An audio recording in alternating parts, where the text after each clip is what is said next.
Good evening, and McFarland Spartan football's on the air. Welcome to a Friday night under the lights, McFarland style. My name's Bill the Big K Cather, and I'll be helping out tonight, along with the golden voice of McFarland Athletics, John Wells, will be doing your play-by-play tonight.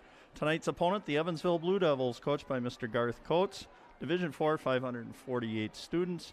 Presently 3-2 in the season. 2-1 in the Rock Valley, tied for third with the McFarland Spartans. Common opponent, they defeated East Troy 29-14. They averaged 217 passing yards and 109 rushing yards per game, so it should be pretty wide open football tonight for your McFarland Spartans. Coached by Mr. Paul Ackley, Division III school, 765 enrollment, 2-3 on the season. Again, 2-1, tied for third with the Blue Devils in your Rock Valley Conference. They defeated East Troy 27-10, so two similar scores against the Trojans of East Troy, common opponents in that. So, gather your drinks, sit back and enjoy tonight's ball game. We're hoping that kind of the rain holds off here tonight. Just kind of a slight miss so far coming into the stadium tonight. And I'm going to turn it over to the golden voice, Mr. John Wells. Hey, thank you, Bill. Hey, this is game number 441 in the history of McFarland football, and going back to September 6th, 1963, Ron Bentley was the coach leading the Spartans out against the Evansville Blue Devils in the first varsity football game ever for McFarland. Evansville gets the win 8-6. Spartans went 0-9 that year, but they had no senior class because it was a new school. These teams played back in April 9th of 2021 this year. Evansville wins a thriller in overtime here. So we're expecting a good game. We're expecting a lot of passing today. So Evansville will kick off. Squib kick fielded at the 20-yard line by Dyer. There he goes. He's got room. Midfield. Still going down the sidelines and pushed out of bounds. Near the 20-yard line. As Keith Jackson used to say on ABC TV, whoa, Nelly. Boy, he almost took that back all the way, John. Yeah, he had a lot of running room there and eluded a tackle on the Evansville sideline. So, well, you can't ask for much better start than that for the Spartans. So, on a blustery night, it was 80 degrees earlier today, and it's going to be into the 50s here. There's a look at the replay. Yeah. Yeah, nice job by Dyer. Got away, so he picks up about 20 extra yards there. So Spartans are going to put it in play. 1st and 10 from the 22-yard line. Kennedy is the quarterback. Backs to the right and left. Hand off. Here comes Dyer. Shirt tackle. And that was Dyer. Going to drag down by the shirt. Gets back to the line of scrimmage, so no gain. Again, pretty good win tonight, Bill, which will have an impact on the passing game, at least early on. Don't know how the winds will hold up. But we'll go 2 receivers to the left, 1 to the right. Again, split backs. Haven't seen that much this year from what we've had at home games here. Straight ahead inside the 20, and that's Paul Morris. Paul hasn't, so far this year, the 6-foot, 190-pound junior, only 3 carries for 19 yards. So good to see him getting some early action here. I'm sure we're going to see Morris, Zadro, Quell, Dyer. We're going to see all 4 of those running backs tonight, John. They've all been rotating in and out. Keep fresh backs in there for Spartans. So it's going to bring up 3rd down and 7 for the Spartans. Wind at their back. Field goal range here already. Yeah, with the foot of folk that we have, I agree with that. Pass over had a receiver, but incomplete. Well, they really going to Dyer here early. Yeah. And let's see if Mason Folk's going to come in. Yeah, they're going to try to kick this one. Mm-hmm.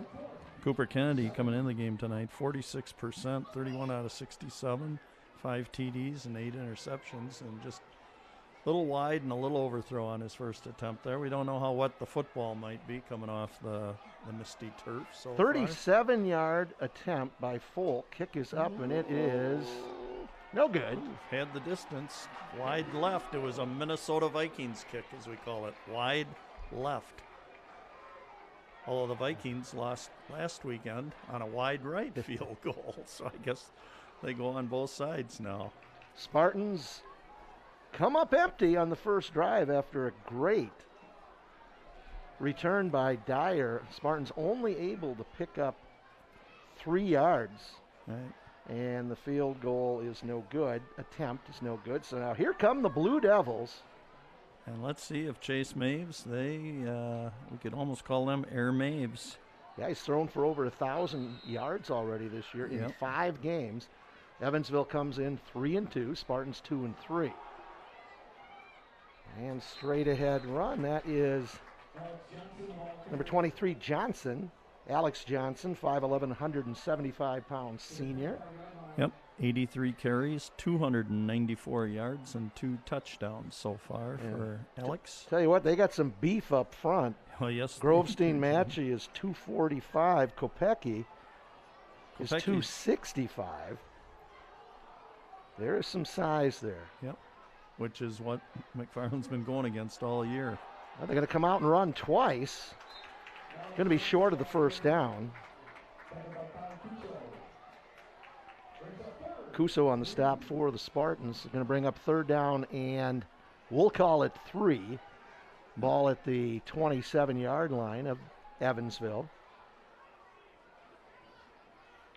Boy, if it stays like this, John, nice night for football. Yeah, and a nice crowd tonight. Look across the way. A lot of people came down from Evansville despite the weather. So Evansville puts it on the ground twice. And for a 3rd time. And going to be close. Looks like it's going to be, now we see where they mark it. I think we're going to be a 4th and 1, John. Nope, he got it. You gave it to him? Okay. Not by much, just shy of the 30-yard line, so 1st and 10 for the Blue Devils. Boy, it simple for couldn't be by much. Nope. Because after the missed field goal, the ball was placed at the 20. So correct. Now they'll come out and throw the ball. Let's see. Wrong again. Wrong again, straight ahead. Yeah, you know what you do. You just come out here and you run, and then all of a sudden, boom, you throw that long pass. Yep. But right now, they're picking up 4 yards on that, and that was Johnson. So 2nd down and 6.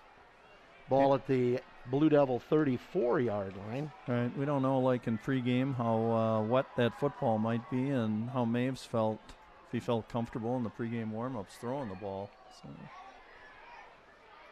a lot of beef on that line, John. They might just keep pounding it. 2nd and 6. And a marker, our first penalty of the game. Ball carrier is going to go ahead for a couple of yards, but we'll see what the call is here. And going to be against Evansville. That'll take it back inside the 30. Well, let's hope we don't get that flurry. Flurry of laundry. Yeah. Boy, I tell you, take a look at that line for Evansville. You got to like number 72 out there. That's Tucker Peterson, 5'7", 240. Right.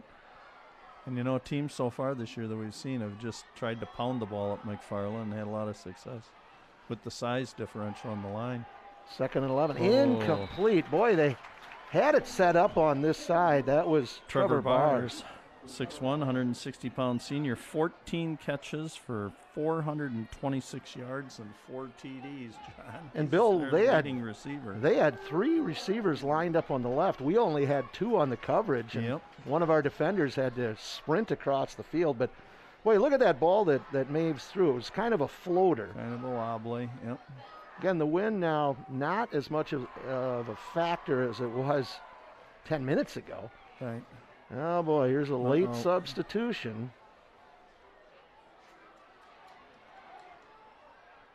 Third down and 11. Maves going to air it out. Oh, beautiful throw. Incomplete. Oh, and a late what a flag. Late, oh, late my flag. goodness. Oh, my goodness. What a late flag. Maybe did that thing get stuck that deep in his pocket, John, or what? I don't know. That was Devin Culp on the coverage, but my goodness. Huh. I don't know what you're waiting for on a call like that. Throw the flag. My goodness. But it was called, John, Yeah. so play on. It goes down as a pass interference, Yep. regardless of the timing. But Yeah, that one. I mean, very they almost unfortunate. had tracked down the ball after the 75. incompletion. Quinn Matchy, 6'6", 245. 77, Weston Leader, 6'3", 265. I'm just going to start reading down the names of some of the They're Blue big. Devil linemen. 1st and 10, Evansville. Straight ahead, and another penalty marker. So now we've got 3 penalties already here. And see if this one will go against Evansville. This is going to be Also 72, Tucker Peterson. You already mentioned him, 5'7", 240. penalty against the Spartans. And on the other side, right tackle, Kopecki, 6'3", 265. So that's, yeah. And I'll say they are all of that. They're Yes, they're yes, not they are. they're not padding the heights and weights over there Nope. for Evansville at all. So It looks like 63, Balin Krull is your center, 5'9", 220. So Bill, they're going to waive that one, or they're going to decline that. So they're going to take the 4-yard gain. So it'll be 2nd down and 6, ball at the Evansville 48-yard line. And off, straight ahead. Still going. Gets into Spartan territory. Going to be well short of the 1st down. Going to bring up a 3rd down and we'll call it 4. So 3rd down and 4 for Evansville. Ball just inside Spartan territory yeah. with 6:50 to go here in the 1st quarter. Here on Friday night, September the 24th. 24th, you are correct, John. Looks like Alex Johnson's going to need a hot tub or an ice bath after the ball game tonight if they keep pounding him in there. And another penalty marker. Probably those going to be just- a substitution issue. So, well, that's number 4 here, Bill, and we are 5.5 minutes into the game. I thought maybe you saw those yellow shoes again. Boy. But for Evansville, instead of a 3rd and 4, now it's a 3rd down and 9, ball back in their territory. They need to get down to the Spartan 46-yard line. And right now they are at the 45, their own 45. So again, 3rd down and 9 for the Blue Devils. Well, we hope you people down in Evansville have decided not to make the trip because of the weather or for other variety of reasons and that are going to enjoy our telecast tonight, as well as people viewing this everywhere. Here we go. Maves rolls out to the right, looks. Ball is tipped incomplete. Came down in between 3 Spartans, and we're all kind of looking at each other saying who was going to go for it. And So 4th down and 9 appears to be a punting situation. So Dyer will go deep for the Spartans. And I believe this is Klitzman back to punt for yes, the it Blue is, Devils. John. Yep, Klitzman, he averages about 32 yards a punt. And boy, you could see the wind was a factor. Look out, get out of the way. Oof, that could have been disastrous. couldn't it? Does take a Spartan roll. Yep. It only amounted to about a 23-yard punt, I believe, John. Yeah, looks like they're going to mark it at the McFarland 37-yard line. So good field position for the Spartans here with 6:05 to go in the 1st quarter. No score. John Wells, Bill Cather with you tonight with the easy job of just talking. There's Coach Paul Ackley. This is Paul's 155th game as a head coach here in McFarland. Of course, he played his high school football here as well. Doubles up as athletic director, which not an easy task. Straight ahead. Well, Looks like Quell out over the 40 to the 42-yard line. Going to pick up 5. A healthy 5 yards. And another. I got 5. Yep, Chase Quell. 64 carries, 303 yards, and 3 touchdowns so far on the season, John.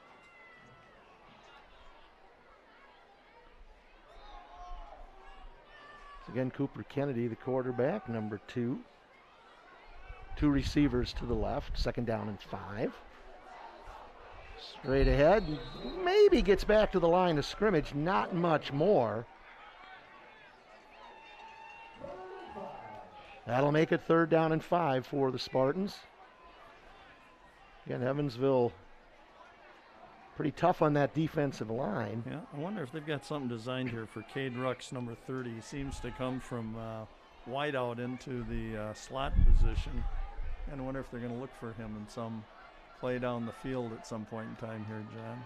So 2 receivers to the left. There he goes. Rux shifts to that tight end position. Yeah. Here's Kennedy, rolls out, looking. Hangs on to it, but nothing going. Picks up a couple of yards, but again, going to be short of the 1st down. Good choice by Cooper, though. He looked at every option he had. That's 4th and 3. Kind of interesting here, John. Your own territory, 4th and 3. Well, they're appear to be going for it here. Yeah, we got Twins left. 2 receivers to the left. Oh, man, that's going to that doesn't help. There. Nope. And the procedure, that's going to move it back 5, and we'll see if that means punt time. I would think so. Your own territory.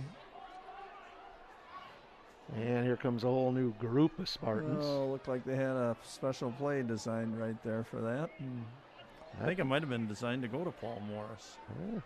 That's the way it kind of looked. You just got a little over anxious. So 5-yard walk-off. Those things happen. Yes, they do. Ball will be back at the Spartan 39. Mason Folk will be in to kick it away. He'll be back at his 26. Boy, he's got a great leg. And that one, look at the bounce.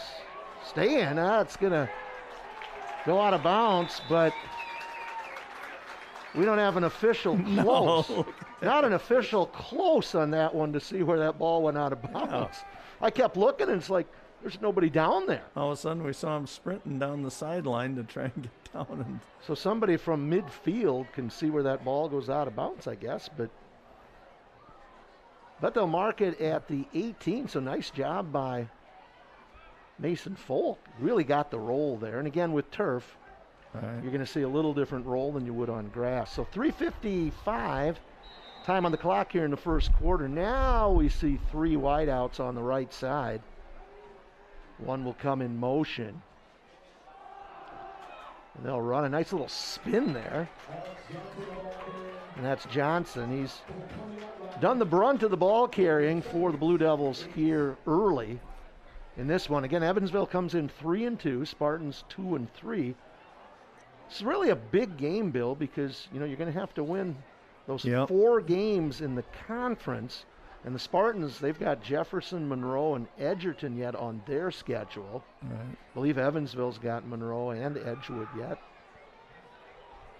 Now tight formation for the Blue Devils. And a rollout. Oh, nice one-on-one tackle. Defense. Evan Redkowski, Culp is there. But a penalty marker is also on the field. And they're going to call a hold against Evansville. Bill, is that 6 or 7 penalties already? That would be 6 penalties, John.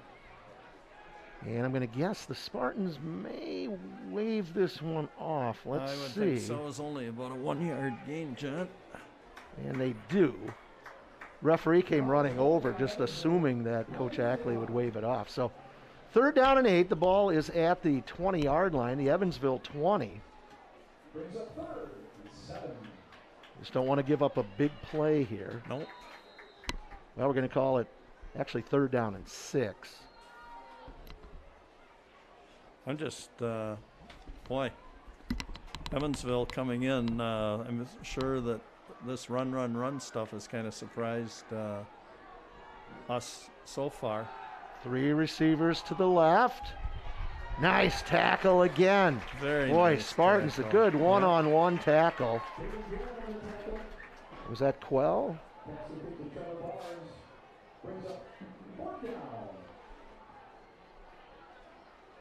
So it's going to bring up 4th down and a yard. They're going to be just short. See what Evansville does. Again, Bill, the key is with Evansville, that wind is coming right at them. Yeah. Second quarter now. Boy, it'll that be was at a their back. wobbly pass too. But you know, sometimes I heard a pro receiver say he'd rather catch a wobbly ball than a tight spiral. He said it's easier to get a grip on it. Ball to Quarterback 32. Evansville's going to go for it. sneak. I called quarterback sneak, and Sneak up the middle. he's He's going to got get it. that behind that huge line.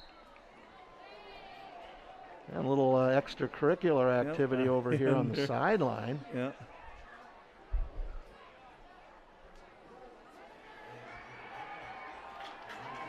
Well, what happens here now?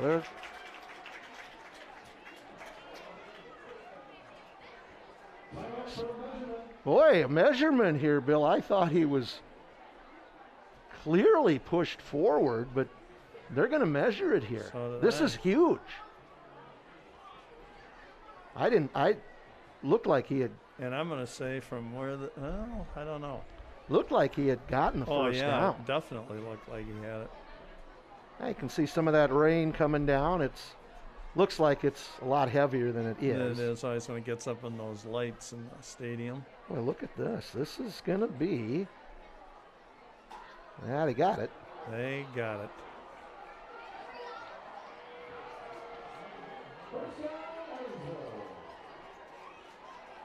Well, all right, that was a lot closer than we thought, but Wow. first Yeah. down either way, but 1st and 10 for Evansville. Yep.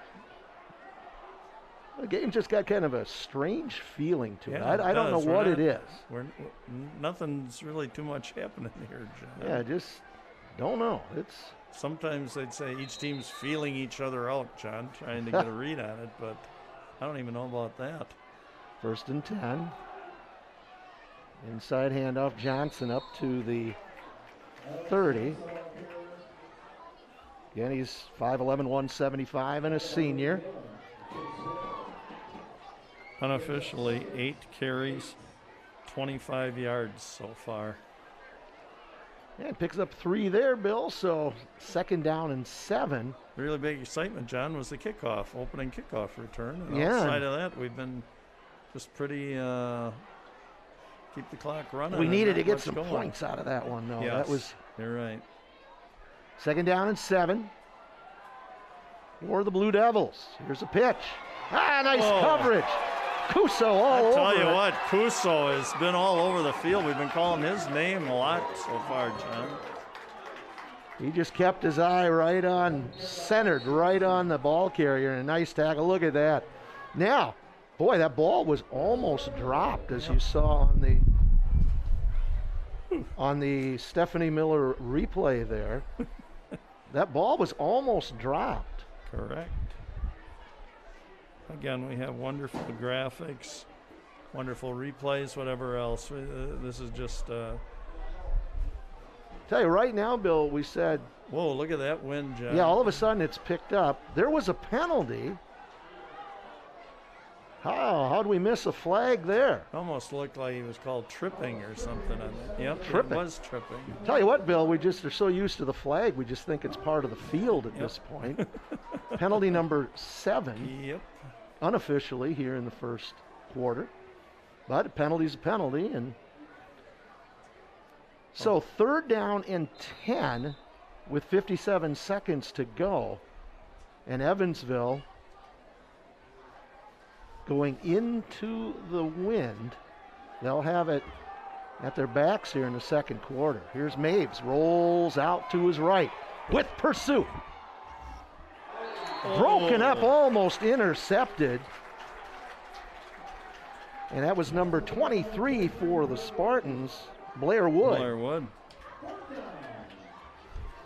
All right, now the situation is, with the clock stopped, Evansville's got to kick this one into the wind. And the Spartans, if they field it well, should come out with pretty good field position here. Dyer will be back at his 40, Klitzman at his 15. Snap is good. Kick, boy, look at the wind, hold that one up. Get out of the way, get out of the way. Well, an Evansville player touched it. Yep. And that's going to be inside the 45-yard line.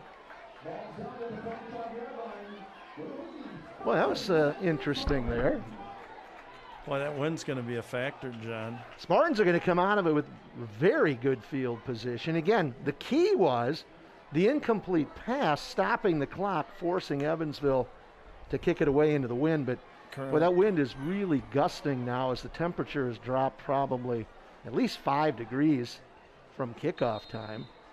No surprise. I mean, the weather forecast is kind of called for this.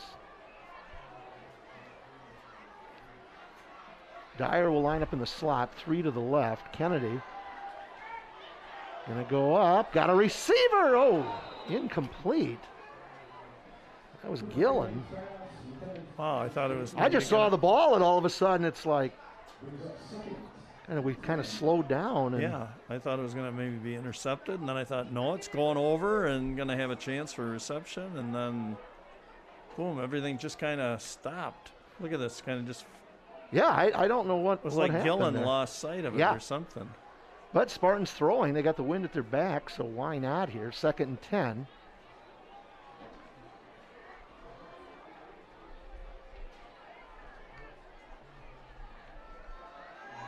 Zadra, slips. Oh, slipped.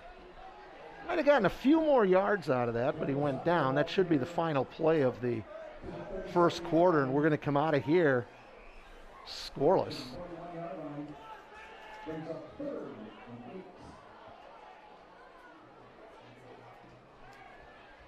Just going to let it run out. And yes, indeed, 1 quarter in the books here from William J. Rice Field at Lloyd Schneider Stadium in McFarland, Wisconsin.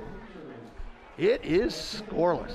All right, McFarland Cable TV, Channel 982 is a function of the Village of McFarland, producing high school sports as a result of a community survey and fan interest indicating viewers like you at home, as well as fans in attendance, desire this type of programming. I encourage you to inform your village officials by way of an email, a phone call, how much you enjoy these high-quality productions. The positive efforts of our McFarland youth deserves to be recognized in all forms of the media, the State Journal, Thistle, Cable Channel 982, as well as our website, YouTube, McFarland Cable. So once again, thanks for your support.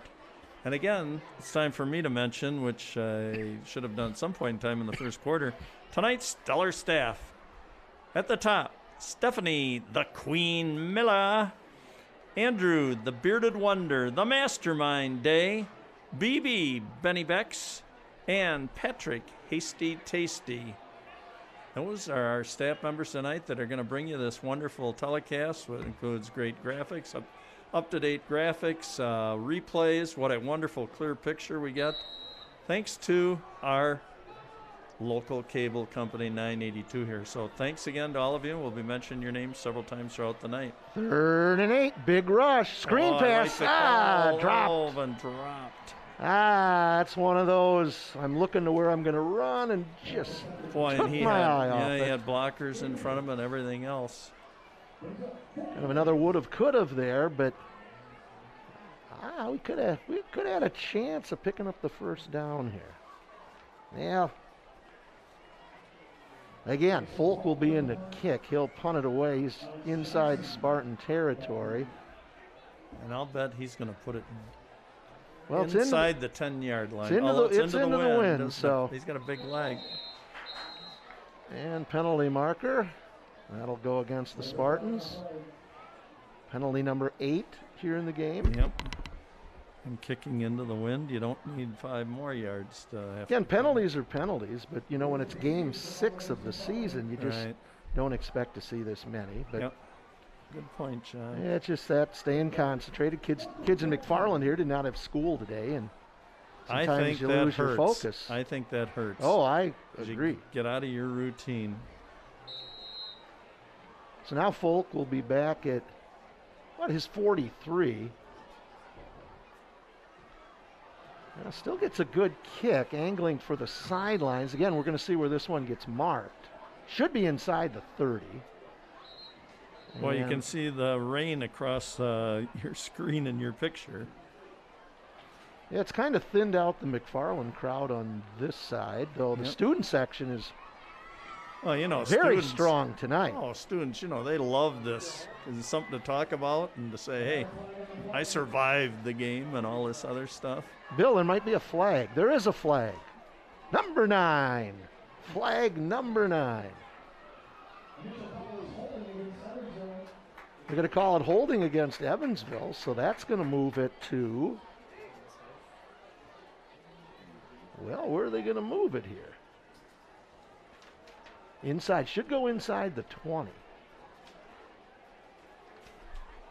They're walking it off inside the 15, down to the 14. Chad, I kind of get the feeling that this game might be decided by a big turnover deep in somebody's territory. Yeah. Of course, Maves now with the wind behind him. We're going to watch them. Maybe they're going to open this up a little bit more here. Yeah, they're going to go 3 receivers to the right. Yep. And the back will flank Maves. Key is if the Spartans can get a pass rush here against that big line. And they run the ball straight ahead. Oh, there's the breaker. He's all the way out over the 40-yard line. And that's Johnson. 28-yard gain for the Blue Devils, just as we were saying big play, thinking pass. I guess everybody else was too, and they just come out with the run. And boy, got some nice blocking there. Again, a lot of size on that Evansville line, and biggest play of the game so far for Evansville, short of the pass interference call.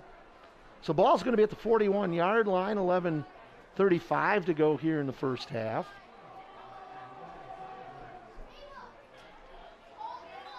Straight ahead, is that McGeegan? Let's see.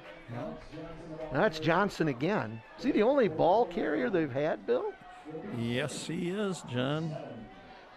I said coming in, he carried the ball 83 times so far in 5 ball games. Well, he's got to be, 8 carries so far here, maybe? 11 carries for 52 yards. Wow. Unofficially. 11 here in the first half. Just underway in the second quarter, in fact. Hardy fans over there from Evansville.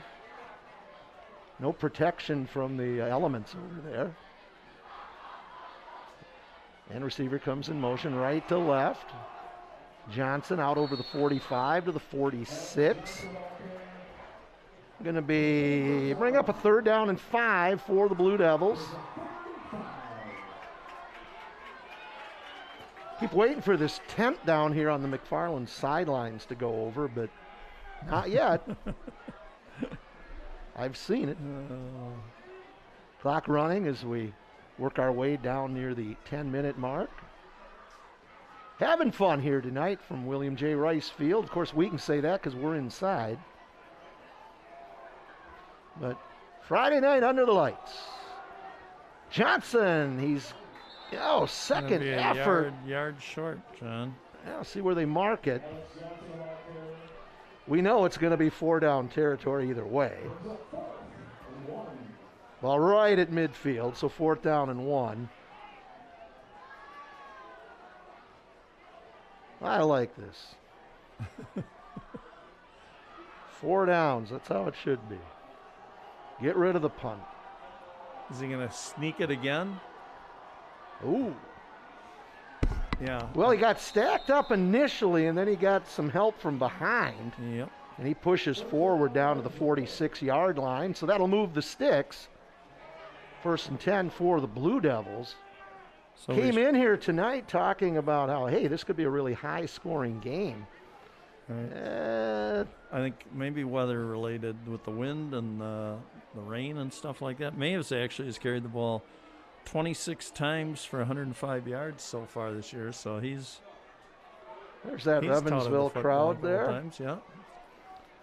1st and 10 for the Blue Devils. Johnson inside the 40. Boy, nice gain of about 8 yards. Even more than that. I got to give him 9, so almost a first down. So the ball's going to be at the 36-yard line. Hold it. He's going to call for a measurement, I think, John.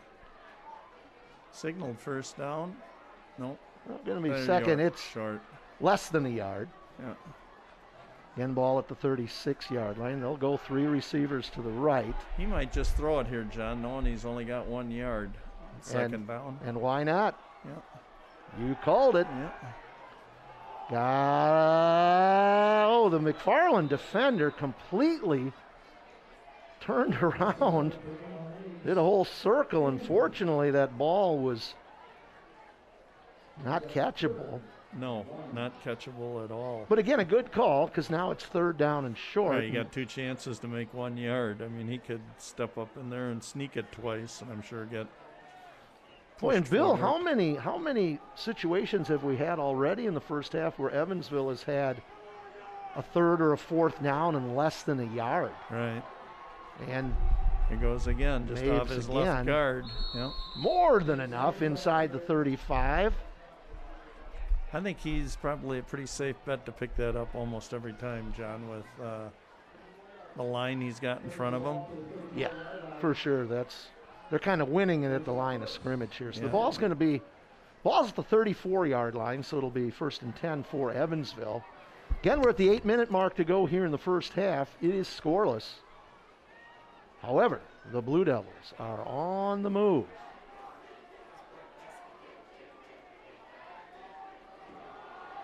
Johnson again down inside the 35, maybe picks up a yard. So it's going to be 2nd down and 9. Yeah, there's Miller Rader, number 65.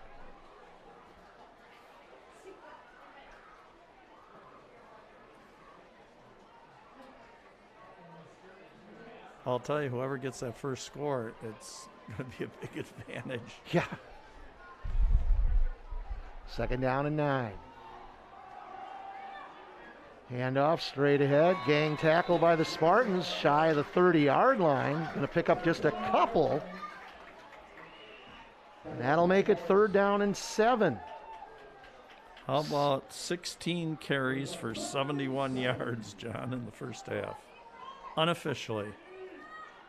He might wind up with more carries in this game than the whole season coming in. How many did he have coming in, Bill? No, 83 carries. That's not going to happen. No. Whoa, what happened here? That's going to be a fumble. Boy, must have been some miscommunication on the snap. Let's see if we can see that one again.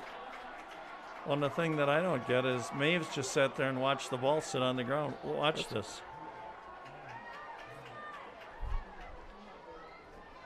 Oh.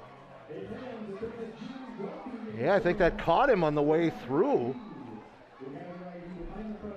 And Maves is like holding his hands out, like, hey, what's going on? Why didn't you just go get the ball and fall on it? That was a live ball. Yes, hey, let's take advantage of it. Spartans will get it. Time, John?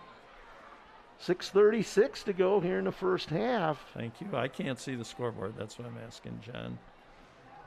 Handoff straight ahead. That's Zadra. Thrown down by Kopecky, also number 76 there. Cutter Lang.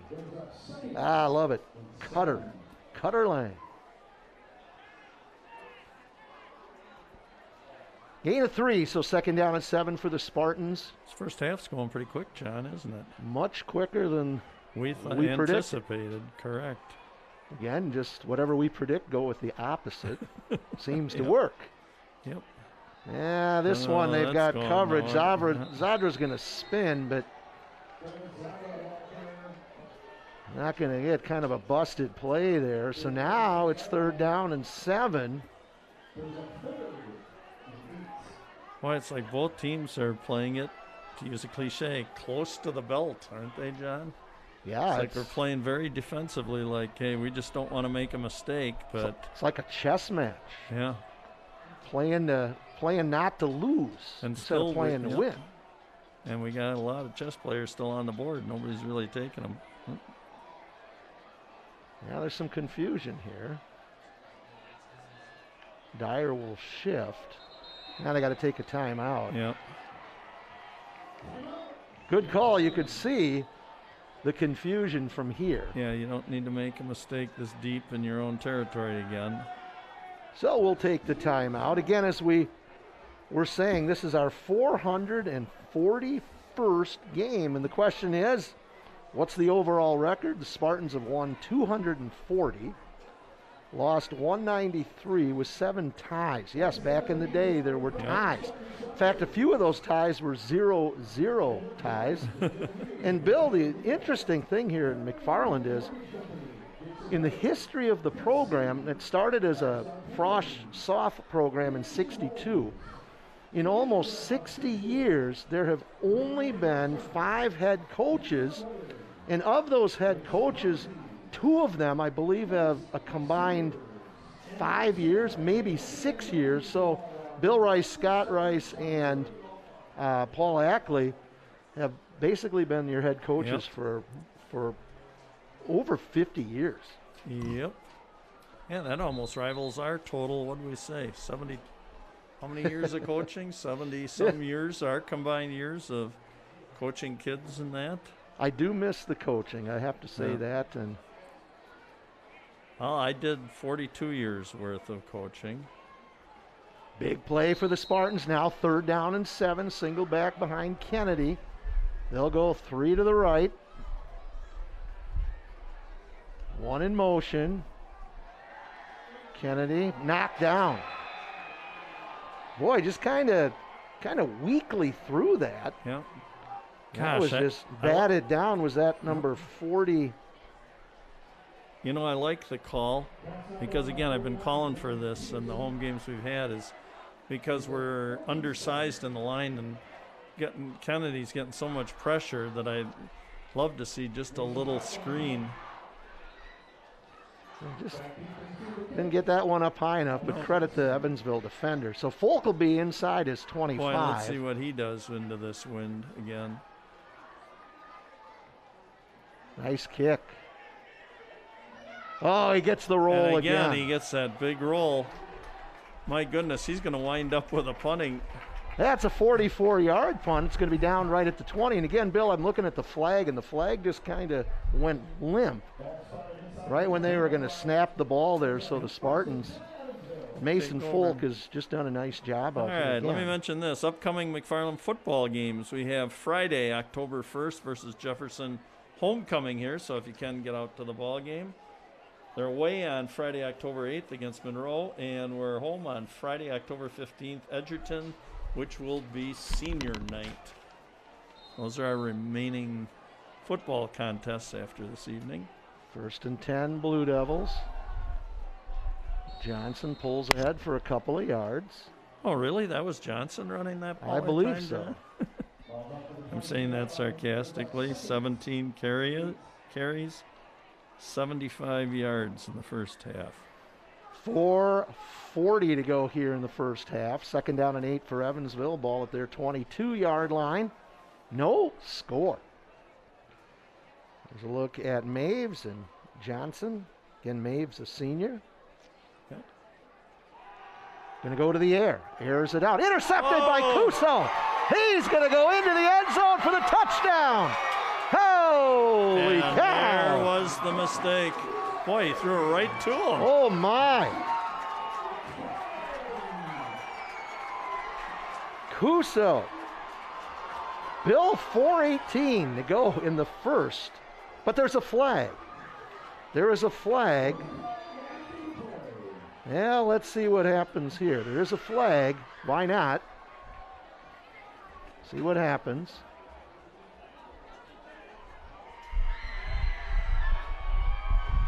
This is going to, I'm guessing this is going to go against the Spartans, but and if it does, it could be one of those celebration deals, but didn't seem like it. There was a flag, and I'm not sure.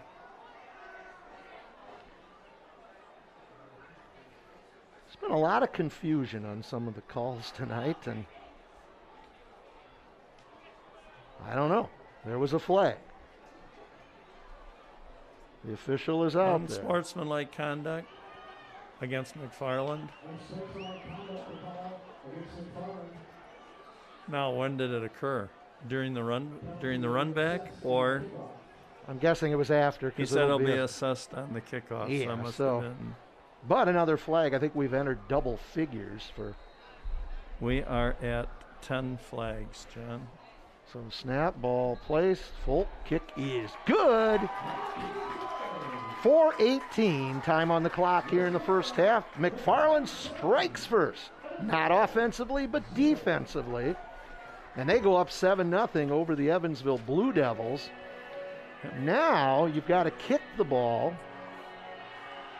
You're right. Okay. And that penalty is going to be assessed on the kick, so Folk's going to be back quite a few yards, and again kicking into, well, what isn't appearing as a wind as strong as it was earlier. You know, John, let me do my little Bill Garvey tribute to our old band director and coach and everything in this community and that, who lost his life to cancer years ago. So I just pay a little tribute to him with every game by singing the school song. So here we go. Fight for our Spartans, valiant fight. For our colors, brilliant fight. Fight, McFarland High. Don't let them buy you. Rah, rah, rah, rah, hail to our Spartans, valiant hail. To our colors, brilliant though odds be great or small, we're victors overall. Thanks to you, Garv, for all that you did. Gone but never forgotten. I would have liked to have made that a little peppier rendition tonight, but actually I myself was involved in kind of a not too good accident this past week, and I'm sitting here tonight semi-concussed, so I'm a little bit on the weak side, tired side, but I wanted to be here tonight to still bring this game to you for your entertainment tonight, so I hope you're enjoying it. Love just working with John Wells, the Golden Boys here. John is... Bill, you're a warrior here tonight. Oh, I'll tell you what. I'm just sitting here patting myself on my own back, John. Well, Folk's going to kick it off from his 25. So deep for Evansville will be back at their 30-yard line. Folk's going to kick it. Oh, my goodness. Wow. Johnson's got it back at the 21. He's got some running room. He'll get out to about the 37 or 38-yard line. But again, Folk drills that one. Attaboy Mason. Boy, he's got a leg, doesn't he, John? He does.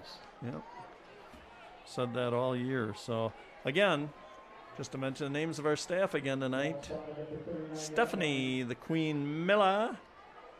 Andrew, Mr. Party Mix, Bearded Wonder Mastermind, Andrew Day, BB Benny Becks, and Patrick Hasty Tasty. Thanks again. You guys you do such a wonderful job. Make it so easy for us, and what a wonderful memory for the kids and everybody else watching the game.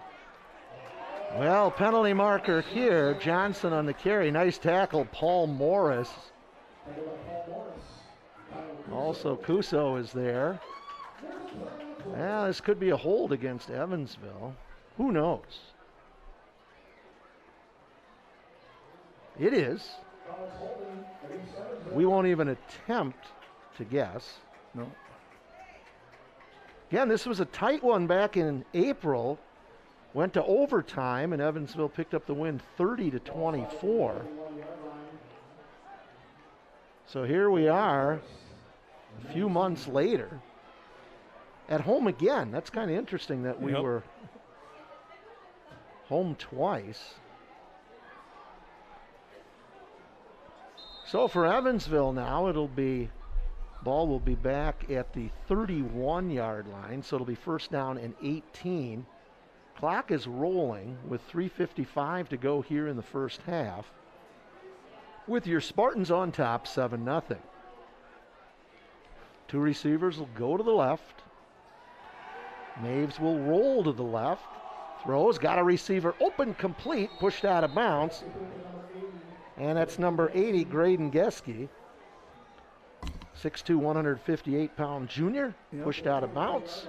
He's caught 4 passes for 71 yards and 1 touchdown coming into the game tonight. Bill, they got it out to the 44, so it'll bring up second down. Here's a look at that play again. Just, you gotta love it. Our replay just does a wonderful job. Thanks, you guys.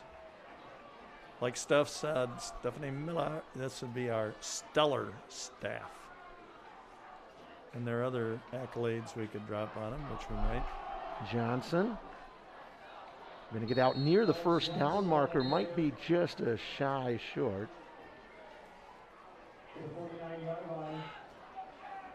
Going to be close, and as we say, Bill, once again, we've got that 3rd or 4th down situation with less than a yard. We've seen it.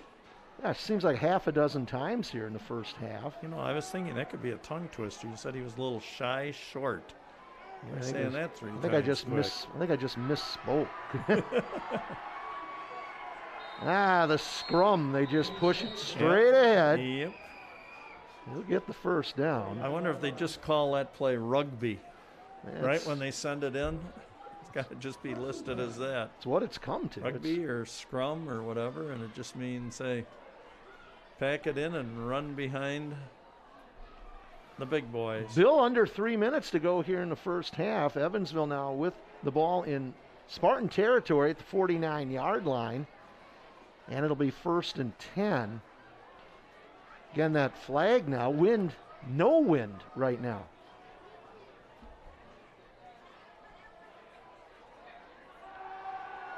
Maves got a rush. Gets out of it. Gets a couple of yards. Could have gone down for a loss, but good pursuit by the Spartans. Yes, it was. See if we can take a look at that one again. I think number 66, Zach Stork, was in there. Let's take a look. Yeah, there's Stork. Dyer was there. Morris was there, and he eludes the 3 of them, but Switzer and others have. Look at that teamwork there for the Spartans. Gang tackling, John. They're going to call it no gain, so 2nd down and 10. Again, airs it out. Complete. Inside the 35, still going. Inside the 30, and that's Kane Howlett, 6 foot, 185-pound senior. 16 catches, 342 yards, and 4 touchdowns, John. So he's been a pretty major target. One of their go-to guys. Yep. Now, here's the situation. Evansville's going to take a timeout. 1:42 to go in the first half. Right. Blue Devils will have the ball on the Spartan 28-yard line, so a lot of time. They still have 2 timeouts remaining. Yep. John, let me mention a couple other things. I'd like to give a little shout-out to people watching down, possibly in Florida tonight. Marwan and Peggy Osley, I'd like to say hello to you if you're listening, and thank you for tuning in. And yes, I'm feeling better tonight. All right, and then some other WMCF local programming here. We have Throwback Thursdays. Go back in time every Thursday night. Watch an old McFarland school event or McFarland cable program and reminisce about the good old days. Maybe you'll even see someone you know, or maybe you'll even see yourself. Next Thursday's Throwback, starting at 9 p.m., is from September 30th, 2004, McFarland Boys Soccer versus Fort Atkinson, followed by September 30th, 2005, McFarland Boys Football versus Stoughton. We also have Senior Film Fridays every 1st and 3rd Friday of the month at 2 and 6 p.m. McFarland Senior Outreach Services teaming up with McFarland Cable to provide some theme program to the senior community. So tune in on October 8th to watch the next program, which would be House on Haunted Hill, a 1959 horror film. All right, back to you, John. Evansville up to the line of scrimmage. Maves looking. Got a receiver. Nice play. Oh, you could see that. Nice route. Eludes into the end zone. Touchdown, Evansville. Number 80, Graydon Geske. 29 yards. They set him up. One-on-one. You could see it coming. Beautiful route that he ran. And with 1:36 to go here in the first half, the Maves to Geske pass. You can see it here. Just spins, and again, that shoulder tackle just doesn't do it, and he goes into the end zone. So 7-6 with the extra point coming. Naves will hold. Kick is on the way, and it is good by Klitzman. And we're all tied up here at 7. So just like that, a good timeout by Coach Coates for the Blue Devils, and they come out and they score. So 1:36 to go in the first half. We're knotted up at 7. We got a good one here, and we expected that. Yep, I guess we'd expect nothing but, right, John?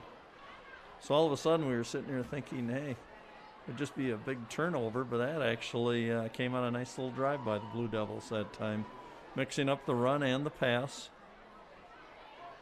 Yep, so again, we've seen now why Maves has thrown for over 1,000 yards here in the first 5 games. So, great night for football here. Again, that wind, it comes, it goes, it still out of the north. Yeah, I can also mention something with our other sporting events. We also, this upcoming Thursday, September 30th, Spartan girls volleyball versus Whitewater at 6:30, and I'll tell you, our volleyball team is on a roll, John. I believe I saw where they're ranked like 2nd or 3rd in Division II volleyball, I think. Trish Fortune putting again another great season this year. Will be received inside the 15. Got a little running room, still going. Hang on to that ball, gets out to near the 35-yard line. That was Dayton Gillen. He's elusive. Excellent athlete, Dayton. Dayton does a nice job hanging on to that ball. So now we got 1:27 to go. Both teams with 2 timeouts. Let's see what the Spartans can do. The only score so far tonight for the Spartans was a defensive score. Tell you, the key is, we got that great field position early in the game, just weren't able to put some points on the board. See if we can pick some up here. Kennedy. Careful. Pitch. Turns it up. Not going to go anywhere there. 3 Blue Devils. That was a very slow developing play, would you say, John? Yeah. Just wasn't going to go anywhere. So it's going to be a loss of 3 as we near the 1-minute mark. I don't know if we'll see Evansville try to. I think both teams might just kind of say, run this out and. Hard to say. Go in and regroup. Evansville has shown us they can score. Well, and quickly. they do have the wind at their back, right, John? Yes. Yeah, this looks like a little confusion for the Spartans, and now they got to take a timeout. 38 seconds on the clock here. The Spartans use their second timeout. I don't think they really wanted to do that, John. But again, better the timeout than a turnover or a penalty or something. And correct. Let me mention this also right now. Thanks again to all of those of you turning in, no matter where you are in Evansville, McFarland, anywhere in the state, the United States, whatever, even some people overseas, I know, watching in these games. And here are the different ways that you can watch our McFarland cable broadcast. Go to www.youtube McFarland Cable, or you can go to TDS Cable Channel 1009. A third option, Spectrum Cable Channel 982. And again, at our village website, or you can also reach us at McFarlandCableChannel.com. And again, it won't just be like tonight after the game. You can watch it back tonight, tomorrow, next week. We've got games on there from 3 and 4 years ago, so go back into the archives. Special memories for the kids as well as parents, adults, grandparents, alumni, whatever. Here comes Gillen over the 30. Is that going to be a penalty? And picks up on his own a couple of yards, extra yards there.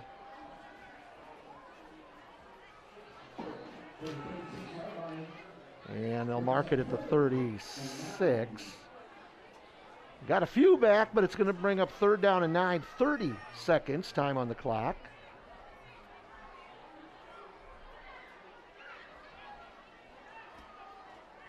If you don't get the 1st down here, Evansville's going to certainly stop the clock. And you want to make sure When we've they had jump, but they're McFarland on a back. bad snap. Would they let it go? Most of the time, if you come across the line, they throw a flag right away, don't they, John? And the clock is not running. Now we got to delay a game. And this isn't good, John, because if they get into a punt situation, it's going to be deeper. And we saw last game, I believe, a snap over the head resulted in. And like I said, there's safety for 30 the other seconds. team. Evansville will call a timeout here if the Oh, Spartans. yeah. And may not have to if they throw it and it's incomplete. Right. Boy, Cooper Kennedy's going to have to make a good decision here. Unless it's wide open, don't throw it, or just make this a little short dump pass. Or just run it. Yeah, not going to get back to the line of Boy, and scrimmage. they're going to call a timeout right away. Yeah, there's the Evansville timeout. 20 seconds on the clock.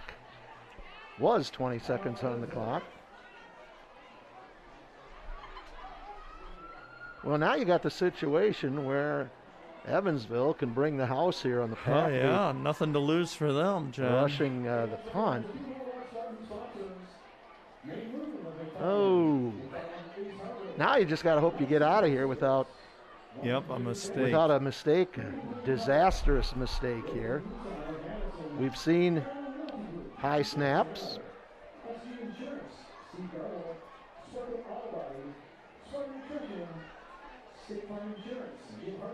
This is dangerous.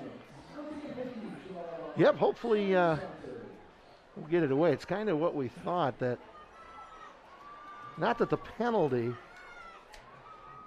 hurt them that much because of that 3rd down play, not able to pick up any yards. So, John, like you said, in the spring, these teams were involved in an overtime game. Might look like might be heading that direction again here tonight. And with both teams being tied at 2-1 in the conference, well, right now everything's pretty even. Evansville's going to go into the locker room with some momentum.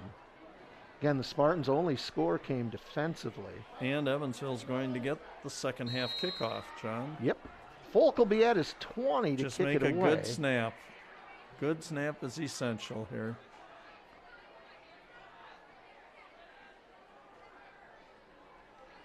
Here comes that rush. Nice kick. And it's going to roll inside the 30 as the clock keeps running and goes down at the 28. So it's going to be a 34-yard kick for Mason Like Coach Folk. Ackley trying to do some teaching there. Why was the ball picked up and touched? Because the clock was running.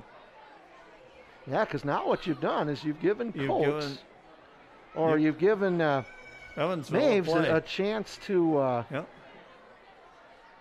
to get a play or two here. Yeah. But, Bill, it doesn't look like They're they're going to do take it. any chance, and they're not. They're just going to down it. Yep. Playing the odds, I guess. So, clock's going to run out here in the first half. And, well, we're not scoreless, but we're Nope. tied at 7 between McFarland and Evansville in the Rock Valley Conference here on Friday night, September the 24th, 2021. We are now required to step away from the mic here for halftime. And we'll be back with an exciting, guaranteed excitement in the second half.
Fans, please direct your attention to the track as we take a moment to honor our boys and girls soccer teams.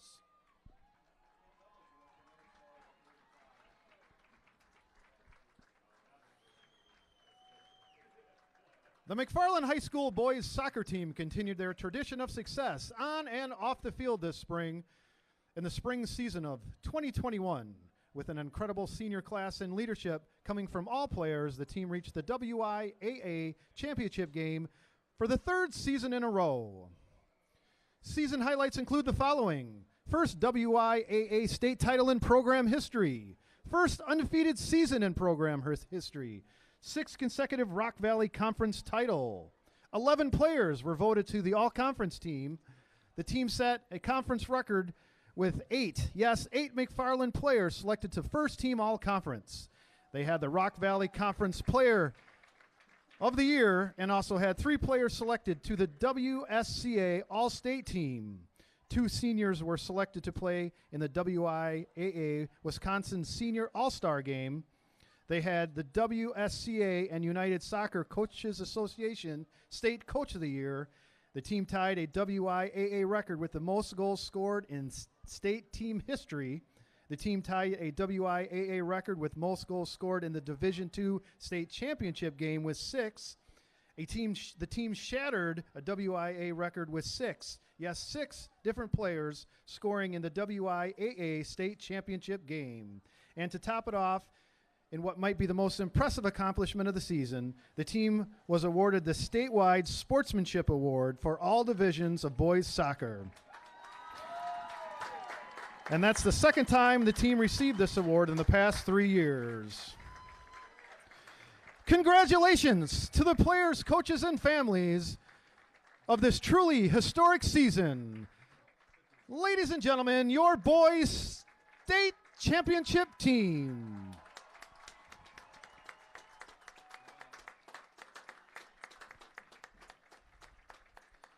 After a cancellation of the 2020 season, the Lady Spartans came ready to play this spring. The loss of the season meant many of the Spartans came to the team without varsity experience, and this team reached the state final for the first time since 2007. Some of the season highlights include conference champions with a conference record of 7-0, outscoring conference opponents 62-3. An overall record of 16-0, outscoring opponents 94-6. Regular season big wins against Oregon, Sun Prairie, Edgewood, and Monona Grove. Number of all-conference players, 7 first team, 1 second team, and 2 honorable mentions. For all state, 3 honorable mentions and 1 first team, Jalen White. White was also honored with Wisconsin State Journal 2021 All-Area Girls Soccer Player of the Year. And was also named to the United Soccer Coaches All-North All-Team Region. Coach DiPrizio was the Wisconsin State Journal 2021 Coach of the Year, Wisconsin Soccer Coaches Association, and United Soccer Coaches Association, Wisconsin Small Public School Coach of the Year as well.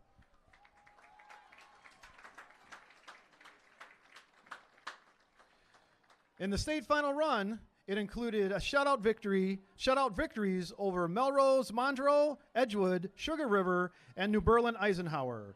In the final, the team conceded 1 goal before responding with 4 in a row to seal off a 4-1 victory over Plymouth and gave us our first state title in program history. How about a round of applause for the McFarland High School women's soccer team?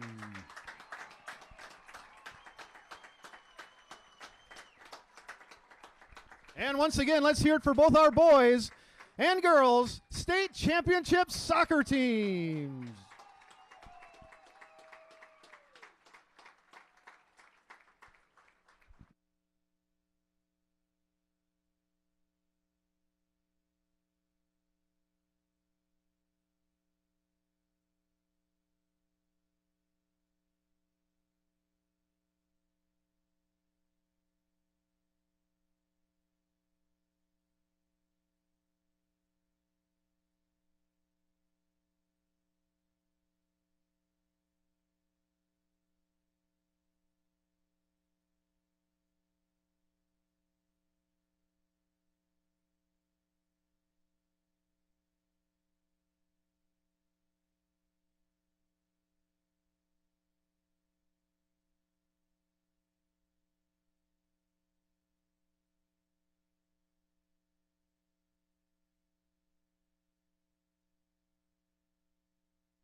And John Wells, Bill Cather back here. Well, we've got an exciting 24 minutes yet to come here.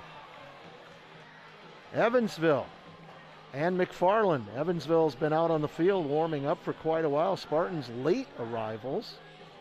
Now they're in front of the home crowd over here, and Evansville's ready to go, Bill. And again, they're going to get the ball to start this second half. And as we said before the end of the first half, they seem to have some momentum on their side now. Let me, John, just quick review scoring in the first half. No scores in the first quarter of the ball game. Second quarter at the 4:18 mark. 25-yard interception by Maves by Kyle Cuso. Returned it 25 yards again. Extra point by Mason Folk good, which gave McFarland the 7-0 lead. And then with 1:36 left until halftime, a 29-yard pass from Maves to Geske. Extra point by Klitzman good, and that puts us at our 7-7 halftime score, John. So we'll have to see what comes out of this. And again, these teams are playing for the team that wins this will be 3-1 and within one game of, I believe, playoff contention. The other team will drop to 2-2 and have to come up with find two more victories left to get into the playoffs. Again, the Spartans with 3 games after tonight, Jefferson, Monroe, and Edgerton, and I would think they'd be favored in one of those 3 games. So tonight, this is a big one. Very important. You're correct. Folk, nice kick. Got a nice boot into the wind. Oof. Almost slips. Yep. That would have been. But Johnson going to get out over the 20, 25, Watch 30, out. 35. Brought down at the 39-yard line and a penalty marker.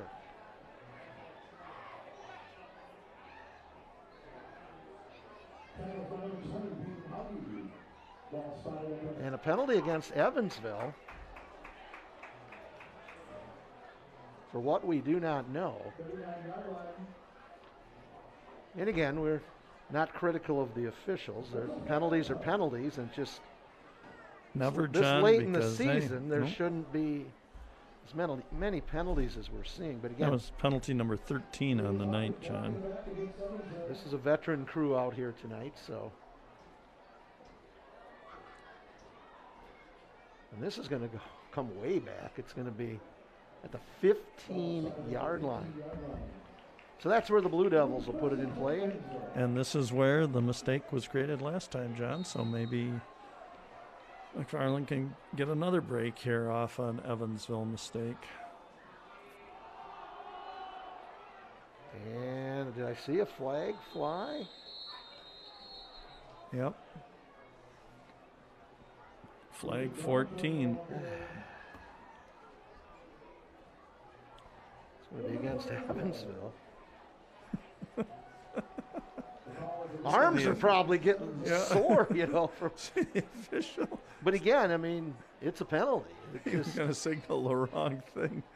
Oh. Well, for the Spartans, they kind of like the direction Evansville is headed. They're back now. Again, I have to tell you, in the first half, Alex Johnson, 18 carries for 82 yards, John.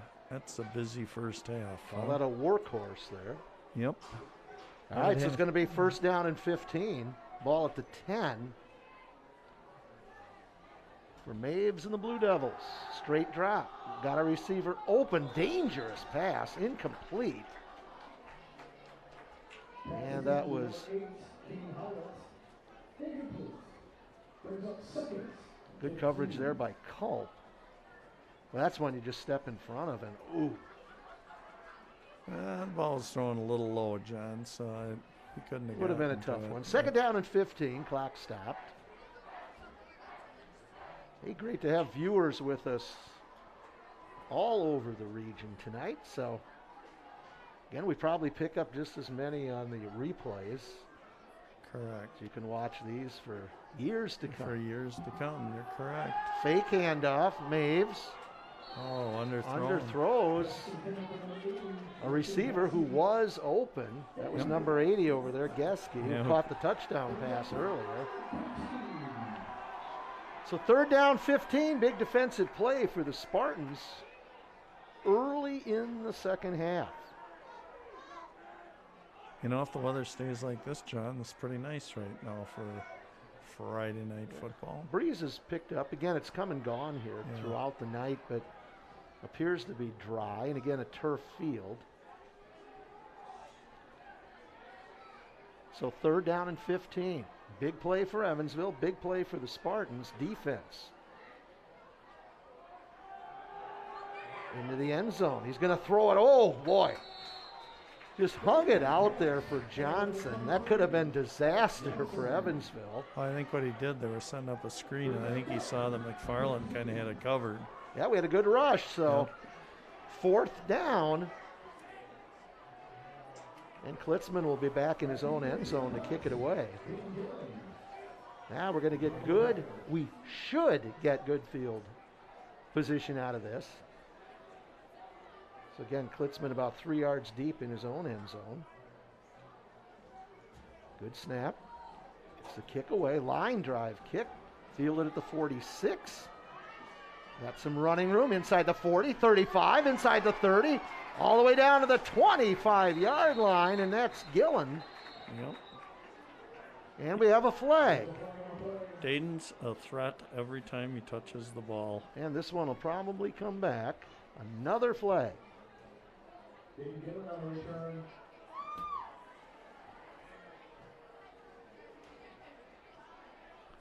Great effort by Gillen.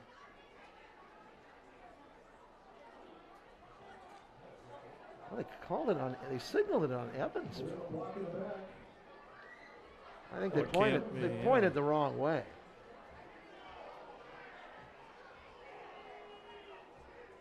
They pointed to Evansville, but that can't be right. The ball was at the 25. And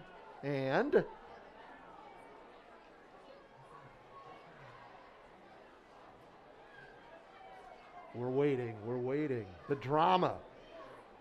How does this work? The drama. I don't know how to quite explain what's Mark the ball here. What's going on? They signaled the penalty against Evansville. And it is. They called an illegal block in the back. And the ball's going to move down. Why would Evansville block in the back when McFarland's the receiving team? We will take it.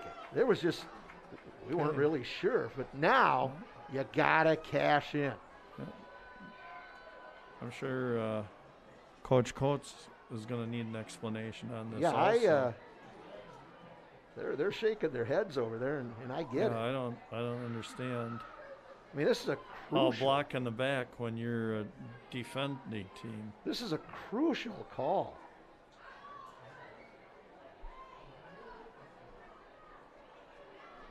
Well, somebody must have said something. Yeah, over he there, turned 'cause, around, didn't he? Well, we haven't seen a sideline penalty yet, but hey, it's early. But again, this is what's happening. It's what's happening. So now, Spartans, you gotta cash in. 12.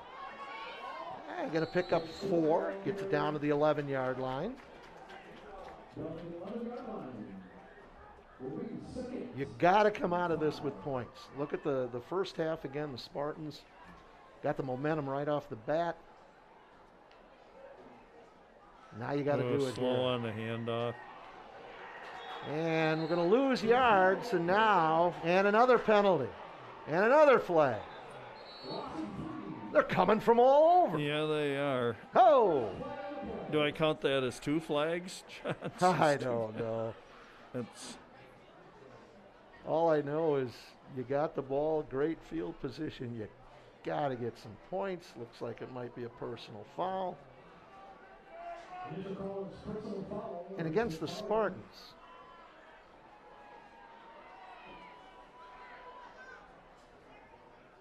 Well, we've seen a little bit of everything. 17 flags, John. And we're not done. 10:34 to go in the third quarter. But again, Okay, let's just have a little private bet here. over under. Let's go 25. over under with 25. Okay, Bill, the ball's going to be way back here now at the 33-yard line. I'm gonna say under. That's going to be second down. And now there was a lost flag. Maybe that wouldn't be the worst thing, but one official had two of them. I think it's because that one came about 30 yards across the field. But again, you just don't need a personal foul in that situation here. Second and long. Kennedy looking towards Gillen. Oh, tipped away. Nice coverage there by Chase Maves. Yep, let's see that on the replay. Replay, and maybe we can slow it down so we really get a good look at what happened there in the end zone. Couple of good athletes. Yep. Well, Bill, now it's third down, 22. The Spartans need to get down to the 7-yard line. Guess we're not going to get a chance to see that back. Oh, gotta get something here. Yep. Gotta get something. Seems to be some confusion getting the play in, John. It's a big play. Kennedy got Dyer inside the 20. And he's got a first. And a flag. Here comes a flag. This should go against the Spartans. Nice effort by Dyer. Good throw by beautiful. Kennedy. Yep. And another flag. The over-under now on penalties, 25. Nice job by 25. Dyer. Kennedy threaded the needle there. Look at nice moves. Nice job. Now this is an illegal block.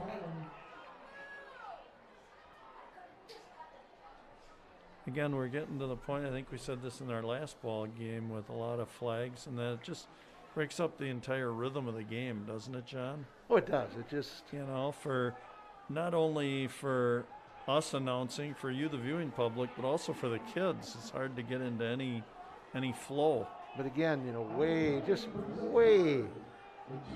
too many penalties. Yep, if you look not at the penalty excusing as it. a mistake, it's Right. mistakes, and it's Right.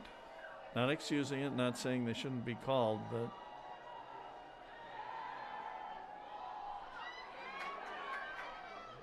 and down to the 25.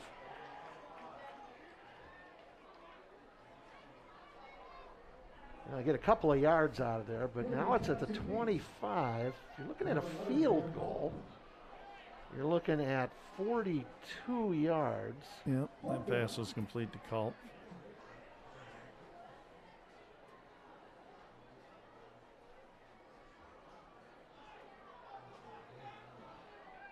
Well, fourth down. What do we have, about 4th and 18, John? Ball's at the 25. You got to go down to the 6, 19. 4th and 19. And what are we're going to wait and call a timeout? Down to 9-10 here to go in the third quarter. And we'll take the timeout. Well, there's going to be some trickeration here.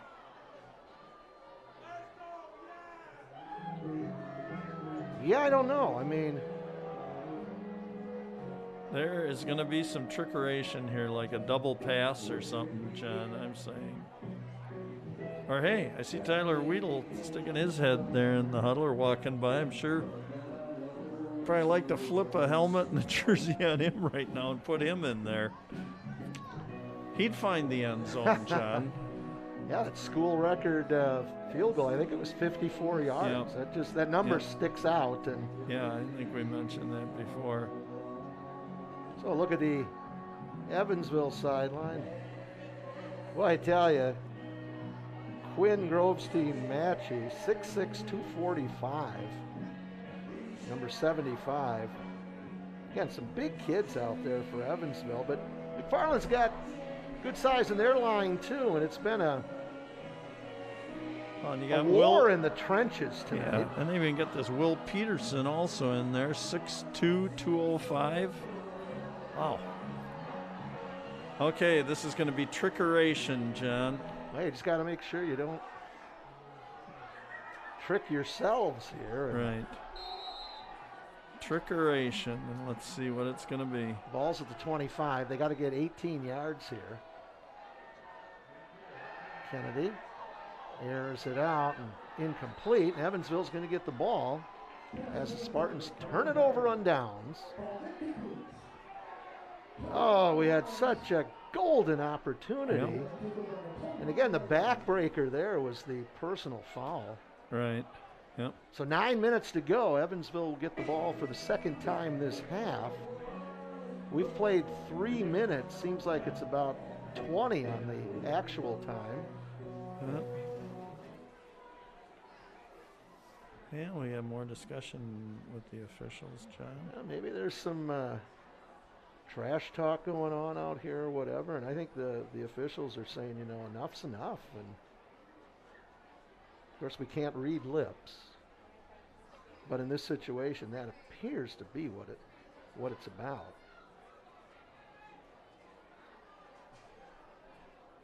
Huh. Oh, no. All right, so here we go. 1st and 10 for Evansville. Maves will go under center. Tight formation. Handoff straight ahead. He'll go forward for about 3.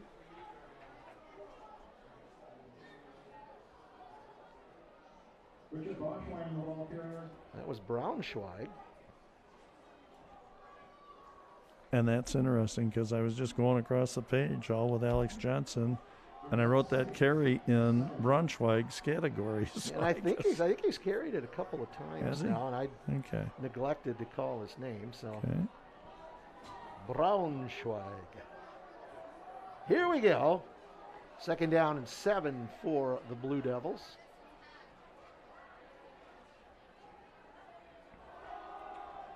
Johnson stumbles forward, gets across the 30-yard line.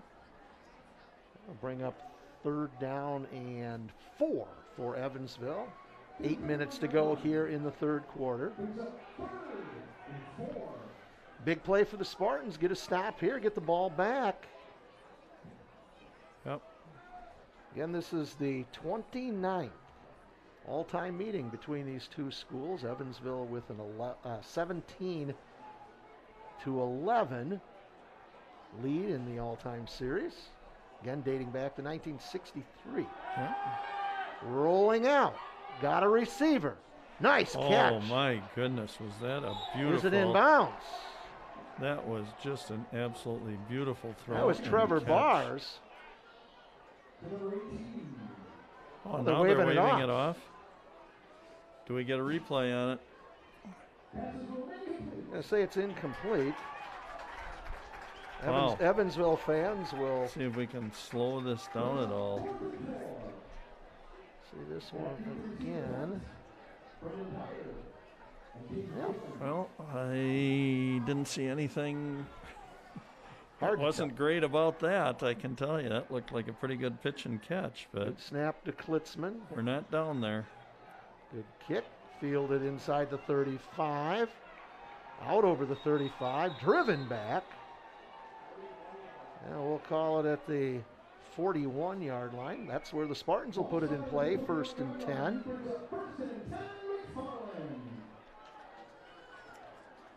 John, a mistake is going to determine the winner of this game. That's my prediction. Well, whoever wants to turn the ball over here with an interception, a fumble, or whatever. Again, the Spartans with a great opportunity early in the game and a great opportunity early in the second half here, and they come out of it with nothing. Again, they have not scored offensively tonight, thanks to that interception return. Here's Zadra. Oh, and that was truly a Jersey tackle. That was number 49, Willard Peterson.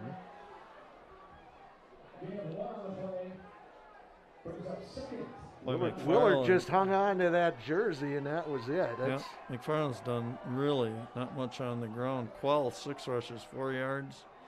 Morris, 1 for 2. Zedro, 4 carries for 3 yards. Gillen, 1 for 7 yards. Got to get something going offensively. Kennedy keeps it out over the 45. Nice job by Cooper. Picks up yardage. Going to be short of the first down. And Kennedy is now carried 2 times for 6 yards. So McFarland does not have a rusher that's in double figures tonight, John. So 3rd down and 5. Just last time against East Troy, they had that running game going, but correct. Evansville is not East Troy. And right, correct. So 3rd down and 5. See if we can move the sticks. Kennedy, Cousseau's got it inside the 30, turns it on, he's gonna go. He's gone. Hey, how about that? 54 yards, we scan the field, we don't see any flags. Cousseau, the man, nice throw by Cooper Kennedy. Perfect. He just got underneath that one and turned on the afterburners and right into the end zone. 2 touchdowns for Cousseau. 6 minutes to go in quarter number 3. How about that? What's the time, John? 6 minutes. Okay. Folk to attempt the extra point. Snap is good. Ball placed. Kick is up. Oh, hits the crossbar. Ooh. It's going to make the score 13-7 with 6 minutes to go in the 3rd quarter. That could be a big miss, John. Hopefully not. Kyle Cousseau, though. Boy, big night for 54-yard him. Touchdown pass, and then earlier the interception. Yep, 25-yard interception. And also, do you remember about the first, I think on Evansville's opening drive, he made every tackle on the defensive side also. We were calling his name off a lot, so big night for Kyle Cousseau so far. So, well, now you got to just keep the momentum going because correct. We know Evansville can score. I mean, you look at the Blue Devils' season this year, short of getting shut out by a very good Broadhead Judah team, they put up 34 against Reedsburg, 20 against Jefferson, 41 against Edgerton, and 29 against East Troy. So they're sitting here with 6 minutes to go in the 3rd quarter with just 7 points. We know they are capable of lighting it up. So again, Spartan defense done a nice job, and the offense really came through. They needed that. They needed that confidence builder there. And here's Folk. Nice kick. Fielded at the 13, that's Johnson. Gets out over the 25, so about a 12-yard return. And with 5:54 to go in the 3rd quarter, that's where the Blue Devils will put it in play. You might remember back in the day, it was Evansville, Albany. Old Albany, you know, they never really had a football program there. And then the co-op started, and they went with Evansville. They were with Belleville for a few years, and now they're with Parkview. And again, Evansville would get, you know, half a dozen kids from Albany. And tell you what, look at Broadhead Judah, that some of those skill players or whatever you get makes a difference. So you better believe it. Here's Johnson. Going to be short of the 30-yard line. We'll pick up a couple, so we'll call it 2nd down and 8. Great night for football now. A little bit of a breeze, cooler night. Yeah, it's starting to cool off a little bit, John. It's all right. It's football, and better this than 85 or 90 degrees. And called Friday Night Under the Lights, McFarland style. That's for sure. 13-7. Spartans on top by 6. Here's Maves, penalty marker. Oh, he's going to air it out. He's got a receiver. Oh, almost an over-the-shoulder catch there. Was that Gillen? That was Gillen. Yep. But a penalty marker. It had to be maybe on the right end. Likes throwing the bars. Maybe right end for offside, because he was just standing there kind of wondering, like, what? Oh, boy, nice throw. Let's see, did Gillen get his? Yes, he did. Well, procedure call. See what the Spartans will do here if they'll decline this. And they did. Now it's going to bring up third down. Ooh. Late switches for the Spartans. Now again, looks like, and late changes for Evansville. Looks like Maves will go under, see if we'll go under center this time. 1, 2, 3, 4, 5, 6, 7, 8, 9, 10, 11. Okay, I just want to make sure that. 3 receivers to the left. Yep, trips left. Third down and 7. Rolls left. Looking. Incomplete. That'll bring up fourth down.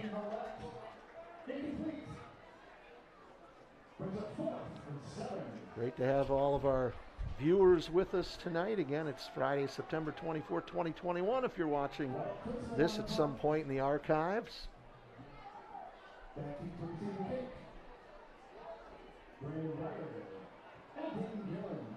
Klitzman will be back at his 15-yard line. Gillen and Dyer back at around their 40. Low kick. Dayton going to get another chance. Uh-oh. Dyer's going to pick it up, but he's got to go way back to his 25. Do they outrun the coverage here? Gets outside, 30, 35, 40, and drilled out of bounds, short of midfield. Boy, a nice job that time not to get a little block in the back down there, John. Well, and Bill, how often do you see that where that ball either gets by or it's fumbled and all of a sudden they kind of outrun the coverage? Opens everything up. Yep. Good field position for the Spartans at their 48-yard line with 4:47 to go here in the third quarter, and McFarland on top 13-7.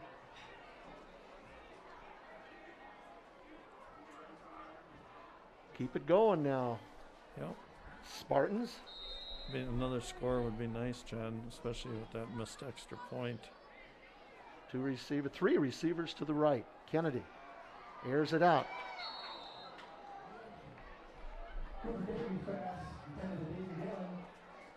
Just dropped that. Yeah, not sure. I'm looking, waiting for him to turn to run, and all of a sudden, incomplete. And all of a sudden, He was there.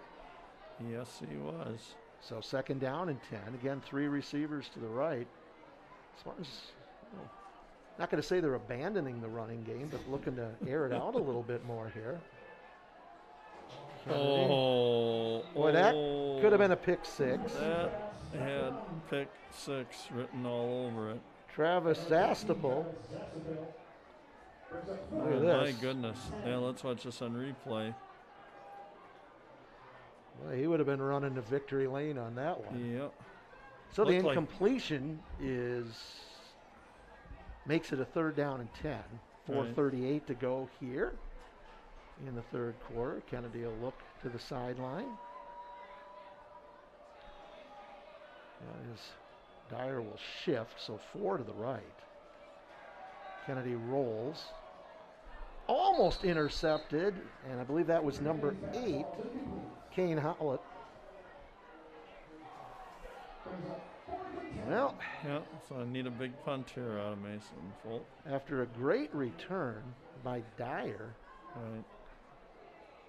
The offense. That's happened several times to the Spartans tonight, John. They got a nice return on a kickoff, a punt, or possession, and then just Spartans go 0 for much. 3. Yep. Got to somehow get a little more of a running attack here, John, so it can be a little more diversified. 3 and out. I said we don't have a runner from McFarland who's gained 10 yards tonight. Folk inside his 30. Good snap. Nice kick by Mason. No fair catch there. He's just going to take it straight ahead for 3 yards. You got to love that. Just gutsy. Yep. That's a football player out there in Johnson. And that will be marked at the 29-yard line.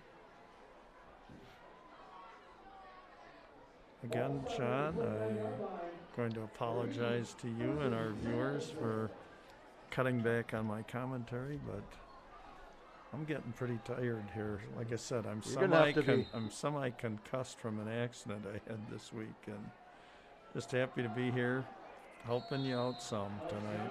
Johnson goes straight ahead over the 30. Yeah, we're just glad you're here, Bill. Well, you know, John, because I wanted to make sure that I got that big paycheck from cable TV that we get for all these telecasts. Nope. Yeah, you're going to be on for a volleyball game here coming up. Oh, man. We've got a big one, I think, in... Gosh, I was thinking it was maybe next week, but it's maybe in 2 weeks with Broadhead. Yeah, that'll be a nice Broadhead, game. who finished second in the state last year, as well as McFarland. There's Maves, got a receiver. Oh, wow. Gets Nice away catch. into Spartan territory. There's And again, Trevor that's Bars. Yeah. He's going to be at the 48-yard line. That'll move the sticks for the Blue Devils. 1st and 10. 3:43 time on the clock here in the third quarter. I'll tell you, they're a threat with his. You said he's thrown over 1,000 yards already this year in 5 ball games, John. So always a threat to go downfield. He's got to be approaching 100 yards here in this game, I would think. Like, he's going to go under center this time on 1st and 10. And off straight ahead. Boy, look at that. Just keeps the legs moving all the way down near that first down marker. See who that was. That was not Johnson. That was Braunschweig. 39. Ricky Braunschweig, a 5'11", 185-pound senior. Coming into the ball game tonight, he'd only carried the ball 2 times for 7 yards, but 1 touchdown. Well, we got to move the sticks. He picked up 10, so first down. He's got some good size. Blue Devils quickly up to the line of scrimmage. They're at the 38-yard line of the Spartans. All of a sudden, Braunschweig now.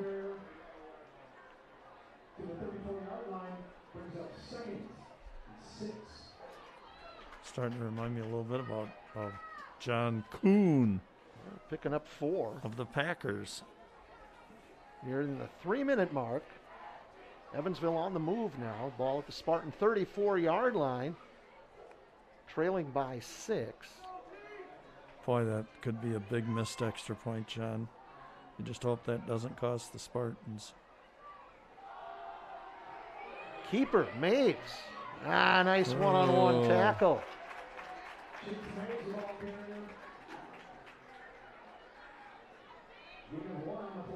that Cade Rux on the stop? I believe so, yep. That-a-way, Cade. Seems like just the other day he was in my 5th grade class. Cade's also a wrestler for the MGM wrestling program. Yep. Hey, crowd on their feet over here on the Spartan side. Good student section tonight. 3rd down and 5 for Evansville. 4-down territory. Maves looking. They got the one-on-one. Got a receiver open. There's contact. And no flag. Incomplete. Boy, Maves underthrew that. He had him open. Just kept waiting to see. I think the cornerback was looking for that out move. Look at this replay. Look at this replay. Yeah, underthrew it. Ooh.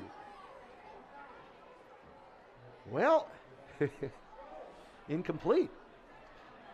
4th down and 5. Yep.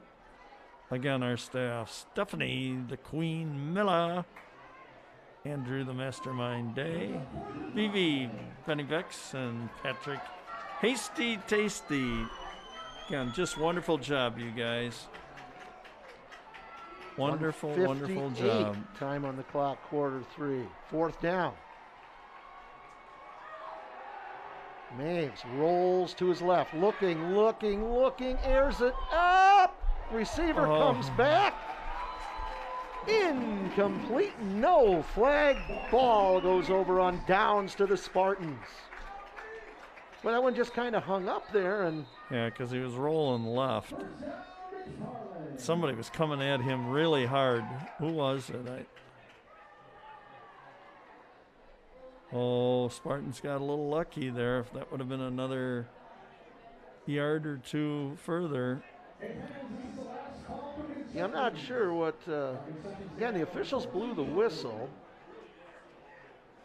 and I'm not sure why.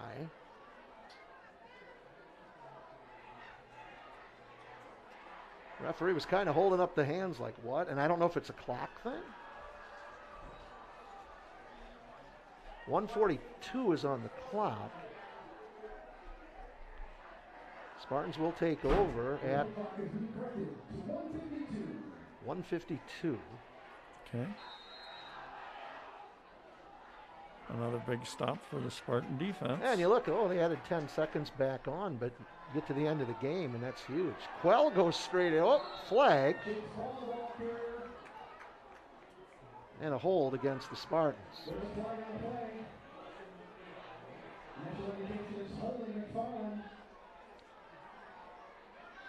We're at 19 flags, John. And again, hold's a hold, and Yep. Yes, it is. it's one of those things, one should do it, then all of a sudden, they're kind of watching you. Yeah. But in reality, you could probably call a hold I on was every gonna say. play. And not just at this level. All of it. College, pro, you name it.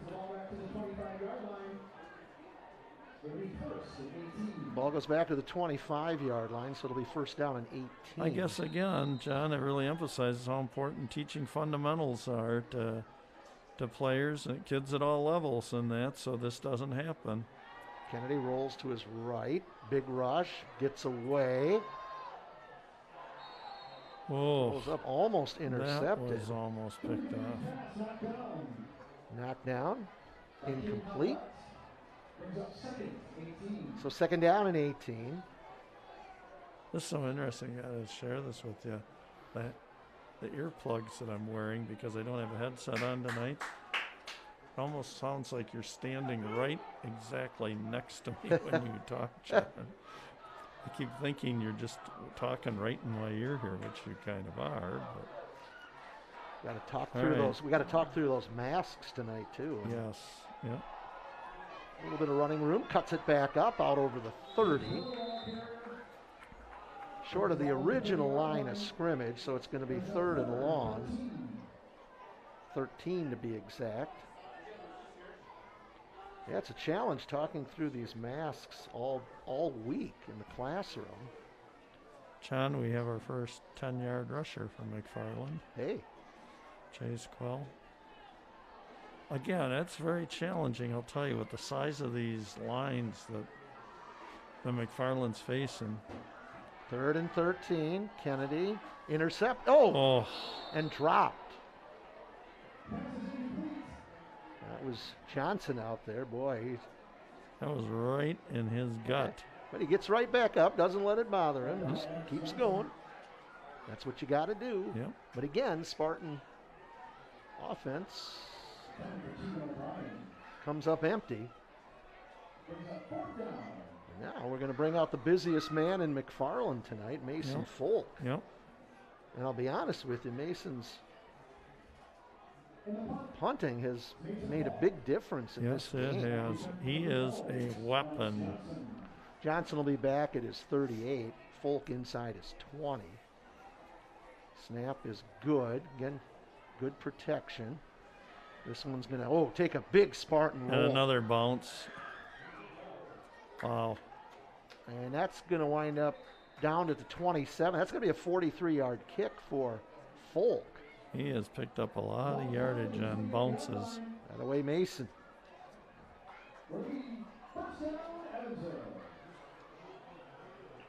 So Evansville will come out. Again, wind not as much of a factor here in the third quarter as it was at times earlier tonight. Yes, I'm looking out across at the trees, and that doesn't seem like there's much of a breeze even out there, John. It's like Evansville even has cheerleaders over there, don't they, Bill? Oh, yeah, they yes, do. They've got cheerleaders. Well, the community's only, what, about 20 minutes away, John? 15, 20 minutes? Yeah, it's short drive down one of Wisconsin's Yeah. worst highways, Highway 14. Highway 14. Got to be aware when you're on that road. Yeah. Yeah, you look at some of the road projects and you're thinking there's Highway 14 between Oregon and Evansville and beyond, and it's like, oh my. Right. Now that's another show for us. That's Hey, we're winding down here to the We can end of maybe, the third quarter. Do a podcast on that, huh, John? Yeah, I've just seen other road projects, and you think, how does that get priority over something like that? But Right. Yeah. second down. Straight ahead, pushed back, runs into a wall of Spartans. And that's Braunschweig. Yeah. And that's going to do it for the third quarter. So 3 quarters in the books here from William J. Rice Field, Lloyd Schneider Stadium, here at McFarland High School. It's your McFarland Spartans 13, the Evansville Blue Devils 7. Right. And again, it was 7-7 at halftime. We had one score in the third quarter. It came at the 6-minute mark. A 54-yard pass from Cooper Kennedy to Kyle Kuso. The extra point hit the left upright and got knocked down, so that leaves us at our present score of 13-7. McFarland Spartans, and again, one of these teams at the end of the night tonight is going to be within one game of playoff potential. That will be putting them at 3-1 in the Rock Valley Conference. The other team will be 2-2, so this is a big, big, big third quarter for. Well, and Edgewood and for Monroe both these teams. certainly heading for a Right. unbeaten matchup here at some point. And Right. New Monroe would be a pretty solid group this year, but I was really impressed by Edgewood. Well, they got what, 2 Wisconsin recruits, or a Wisconsin recruit and a Wisconsin walk-on in that. They were very talented. So third down and a couple of yards here to start the fourth quarter for the Blue Devils. And Braunschweig out over the 40. Fumble! Spartans are on it! He got that ball hanging out there, and it was stripped. Maybe that's Rux on it at the 48. I think you're right, John. Did we ever see a signal?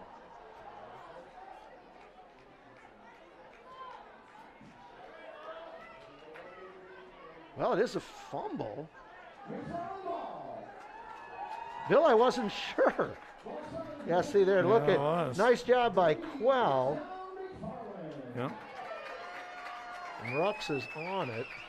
Geez, and he had the ball covered up with 2 hands. Excellent replay Love it. on the initial hit, and then when he got hit by the next backer up, that's when it popped out. Yeah, now you got to cash in. Yeah. Ball at the 49-yard line, 1st and 10. Again, good start to the fourth quarter, just like good start to the third quarter. Quell stood up, gets back to the line of scrimmage, and again, the run game just really, Struggling. that's the best way to put it, just struggling, and not for a lack of effort, but Evansville, a solid Right. defensive charge there.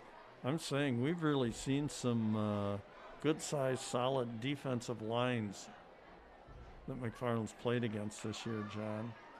So we'll go 3 receivers to the right. Zadra behind Cooper Kennedy. Gillen will go in motion. Zadra! There he goes! All the way down to the 30. Just as we were saying that the running game has struggled, Travis Zadra picks up 17 yards.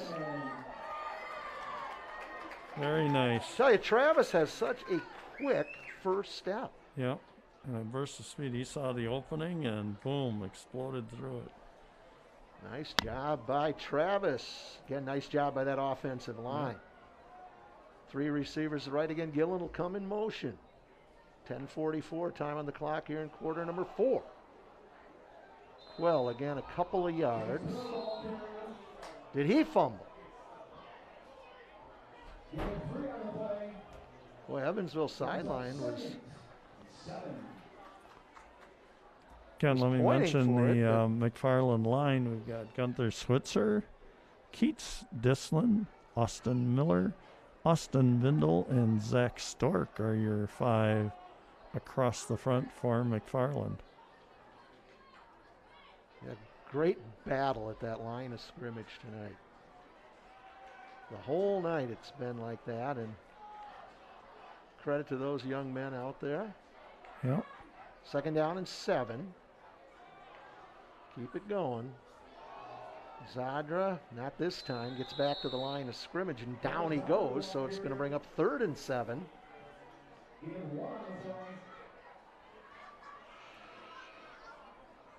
Scoreboard's going to say they got a yard, so we'll say 3rd and 6.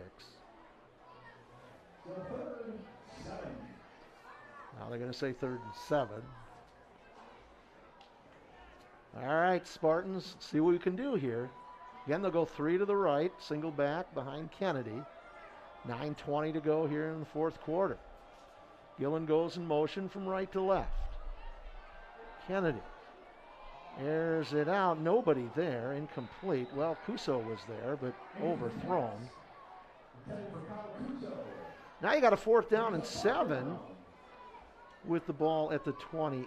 You're certainly looking at 4-down territory here. It would be a 45-yard field goal with a slight breeze to your back, but I think they want to feel like they got to get a little closer for Mason to get a shot at it. Again, with a 6-point game here, you want to get some more points on the board. Kennedy forced out of the pocket and incomplete. And it'll go over on downs to the Blue Devils. Penalty, it's going to be grounding.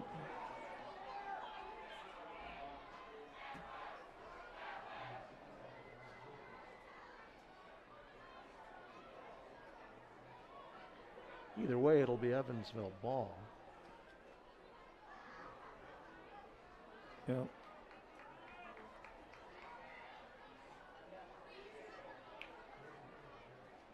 Oh, they're waving it off. And like I said, either way, it's going to be Blue Devil ball. So Evansville will take over, and the ball will be at the 28-yard line, 1st and 10. 9:06 to go. Evansville all 3 timeouts. Spartans with and the that pair. missed extra point still looming out there, John.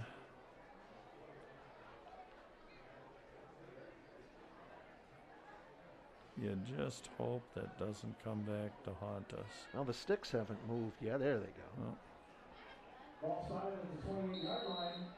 All right, defense, you got to come up with another stop here. 2 to the right, 2 to the left now.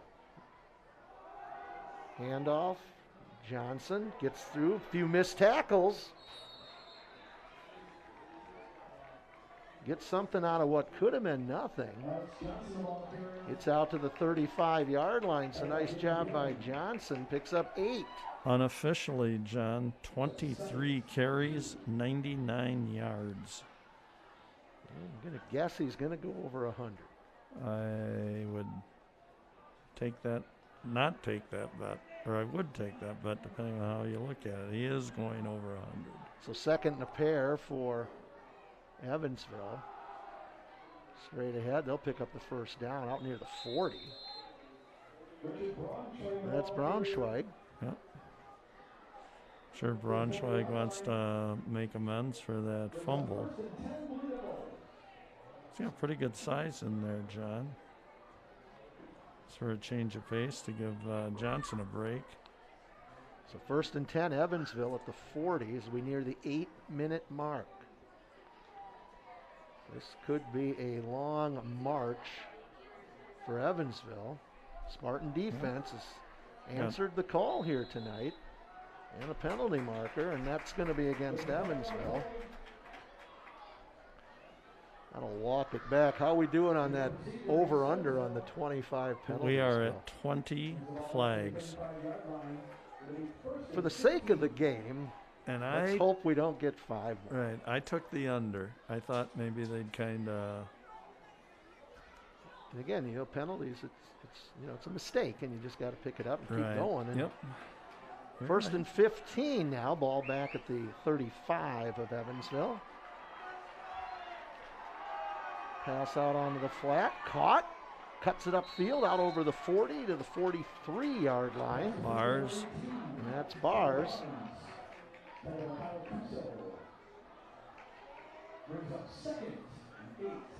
So 2nd and 8 for Evansville. That got 7 yards on that.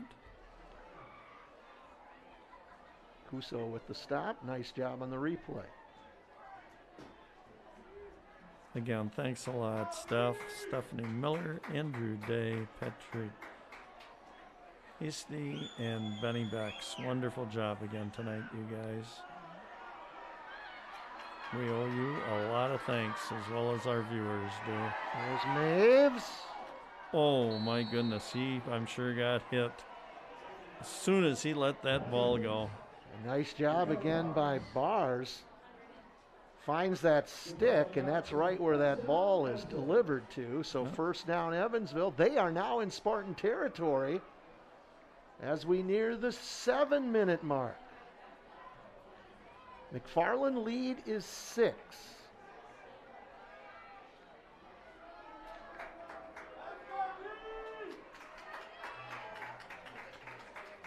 First and 10, Blue Devils.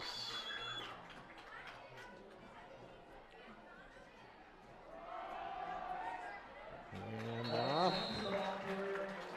Johnson going to pick up a couple of yards. Boy, that offensive line, they're out there just driving away. And Johnson tackled around the ankles. 24 carries, 103 yards. Blue Devils. I believe I saw my first Evansville Blue Devils football game. I think it was 1969. Hold it. Monroe, You would have only been 7 years old. Monroe John. played them in a non-conference game, and I think it was at Evansville. Pass out onto the flat. Incomplete. Oh. And there's a case where the receiver turned, see where that defender was, and took his eye off the ball, so incomplete. 6:05, time on the clock. Boy, that was a big miss by Bars there, because he did have a blocker, and they come pretty close to picking up that first down, if not more, John. Bill, 3rd down and 8.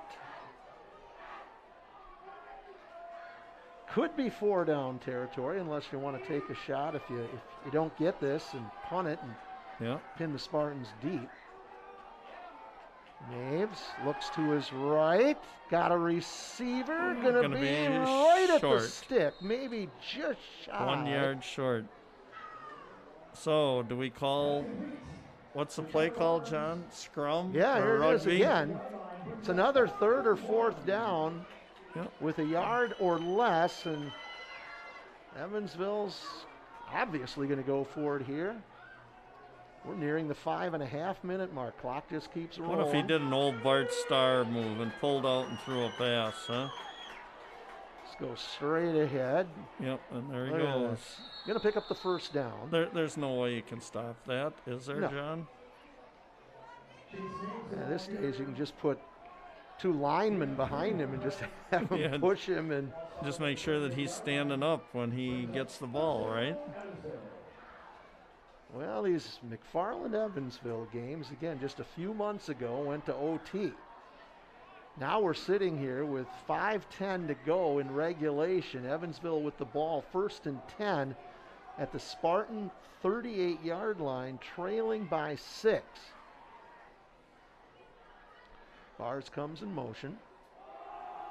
Johnson gets around the outside. He'll go ahead for a nice gain of about 7 yards. Most of Johnson's yards have been between the tackles here tonight, but this time he gets gets around that right side. Right. We haven't seen too much outside the tackles tonight. Defense has got to dig in now.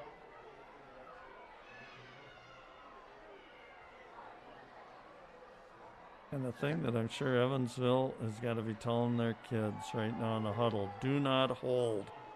Yeah, they're just eating that clock up. That's a thing that could just crush this drive. Is a big penalty. Maves airs it out. Oh. Incomplete. Wow. Boy, he's really going to Trevor Bars. Yeah. Bars at 6'1", 170. And again, That's that. He Spartans do have a couple of matchup problems. Oh, and that looked like that could have been. Oh, he had a chance to catch that, John. He's had coming in tonight 14 catches for 426 yards and 4 touchdowns. So he is one of their main targets. 3rd down and 3 for Evansville. Braunschweig, he's going to get the first down. Yeah. Just keeps his head down, drives straight ahead, moves the sticks. 4 minutes to go. I'm sure they're very content, too, to use as much of the clock as they can, John. So if they score, Spartans aren't going to have a lot of time. Nice shot of the Evansville cheerleaders and their student crowd. Nice crowd coming down from Evansville tonight. 1st and 10, Evansville. All the drama of great, exciting high school football. Yes, here it is, John. As they That's make why their drive. we volunteer to do this. It's just so much fun, isn't it? Johnson stopped at the line of scrimmage. Ball got loose, but the whistle had blown. So no gain, so that'll bring up 2nd down and 10. And Bill, we're nearing the 3-minute mark. Evansville again with all 3 of their timeouts. Yeah. And the ball at the McFarland 27-yard line and seemingly in no hurry. No, they don't seem to be in a hurry, and it's kind of like this appears to be kind of an all-or-nothing drive here, John. So 2nd down and 10 for Evansville. Under 3 minutes to go in regulation. Maves the quarterback. Look at that! Little inside reverse and great coverage.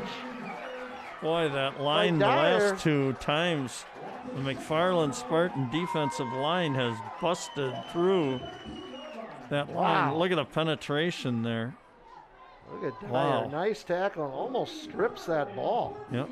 Now it's 3rd down and 14. We are nearing the 2-minute mark. Well, McFarland's just bringing the house now. Does this mean maybe that Maves this time will throw a screen pass, let him blow through, and got the rush, airs it out, got a receiver down the sideline. Touchdown, Evansville. Flag? I do not see a flag. No, I just heard a whistle. 32 yards. See if we can take a look at that one again. Nice. Why did he put this on a dime? And right there, and again, Geske with his second touchdown, Graydon Geske. Now the extra point. We're tied at 13. There's 2:03 on the clock. This is Wyatt Klitzman. Toe bash. Snap, place, no good. He missed it. Holy cow. We're tied at 13. Boy, Well, the only thing I got to say, the only advantage to this, John, is if we go overtime, that means we get overtime pay tonight, right? No, we'll hit the curfew. We will go off the air here. It's 9:18, so we're well over 2 hours into this game. Well, I'm going to be a little disappointed because I know all the people at the home that I'm residing at are probably not going to be able to watch the end of this because everybody will be tucked in by then, huh? Well, oh, wow. Now you got to just make sure you don't turn the ball over. Yep, and what's that interesting, too, because Klitzman is a toe bash person. For those of you that don't know what a toe bash is, old-fashioned, straight-on kicking, not your soccer sidewinder. You know, you still see a few of those kids that wear the square-toed shoes. Yeah. And they will switch it out when they kick the extra point. And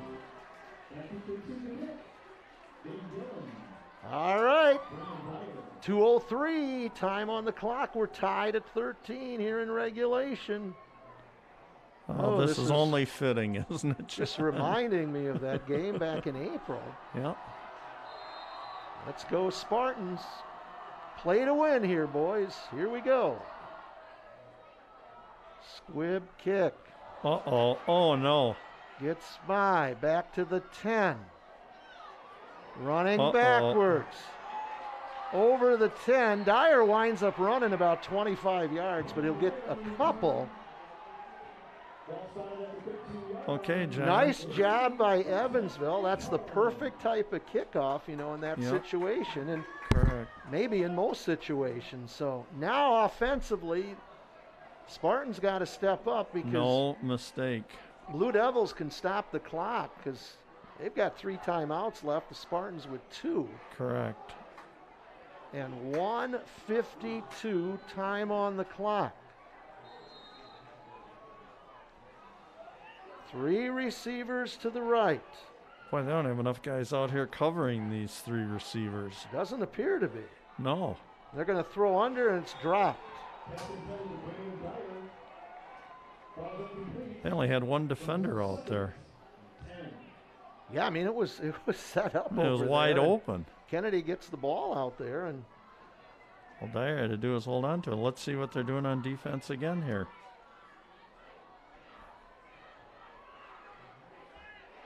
Oh, I see what they're going to do. They're just going to let them catch it in front of them, right, John? A little bit of They just don't want to let any, yep. Now you got to be careful because you're not taking much time off the clock for double these pass. incompletions. Culp drops the ball inside the 5-yard line. And now they're going to probably call timeout. Oh, this is just worst case scenario right here. A backwards pass. That's a fumble. Inside the 10-yard line. Yep. Tie game. Fortunately, Culp falls on that ball. Just slips right out of his hands. He covers it, but again, well, thank goodness he was smart enough to fall on it rather than to try and pick it up. And Evansville right on top of that one calling the timeout. So 1:38. 1:38 left. Okay. On the clock. Boy, now this is really a big play here, John. What do you do if you're McFarland here? Well, now you got a situation where you don't want to turn the ball over. No. And you're also looking at, you got to get out to the 23-yard line. I'm going to tell you, I'd just throw that little pass out in the flat here, and maybe a line trips up to on the right side here again and dump it out and have him get as many yards as he can. Yeah, somebody's going to have to make a big play here. Actually, we just got to make plays. Just Kennedy's going to be in his end zone. Yeah. Boy, you got to make careful, too. You don't get a holding call in your own end zone. Here we go. Hand off. Little bit of room. Out over the 20. Out over the 25. Going to get very close to the first down. My goodness. Who would have thought? That's Quell. Evansville 4th and 1. And it is short, so Evansville takes a timeout. They let him run. So 4th down and 1. A minute 26 on the clock here. We are tied at 13. They let him run 19 yards right up the middle. Wow. And a lot of that just individual effort there by Quell. Yep. Great job by Chase. Who would have thought? You know, you're looking at a 3rd down and 18 or whatever. And now, 4th and short. Spartans with 2 timeouts. Evansville. I believe Evansville would just have surprised one timeout left, wouldn't they, Bill? They've called 2 here. Yep. Maybe, John, I'm almost surprised maybe that Evansville even called timeout there. Well, they're thinking, hey, block a punt here, could be a bad snap. So they're going to call on Mason And I guess Folk. if I were Evansville, I don't know if I'd even put anybody back. Snap, here comes the rush, gets the kick away. Let's see that bounce. They're going to let it bounce. Look and at it's this going to go out of again. bounds. And let's see, that's going to be, again, about a 40-yard kick. 33, Going to be at the 29, so it's going to be 37. a 49-yard punt. I got a 50, I think 52 yards. So the ball's going to be back at the 29-yard line. Again, Evansville. So Evansville will just, I'm sure, take a knee, and we're going to go to overtime. You don't think so? No, Evansville's got 2 timeouts. According to the scoreboard, it says they have 2 timeouts, and I thought they took 2 already. So Evansville, they're going to air it out here. They're going to play to win. And looking for that matchup. Again, 2 receivers go to the right. One comes in motion right to left. And they're going to have Johnson. He'll get out to about the 33-yard line.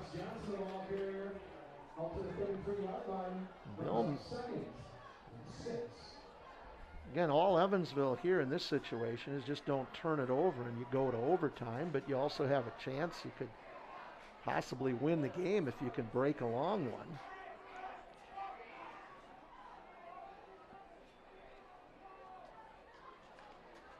.45 seconds to go, regulation. 2nd down and 6 for Evansville at their own 33-yard line.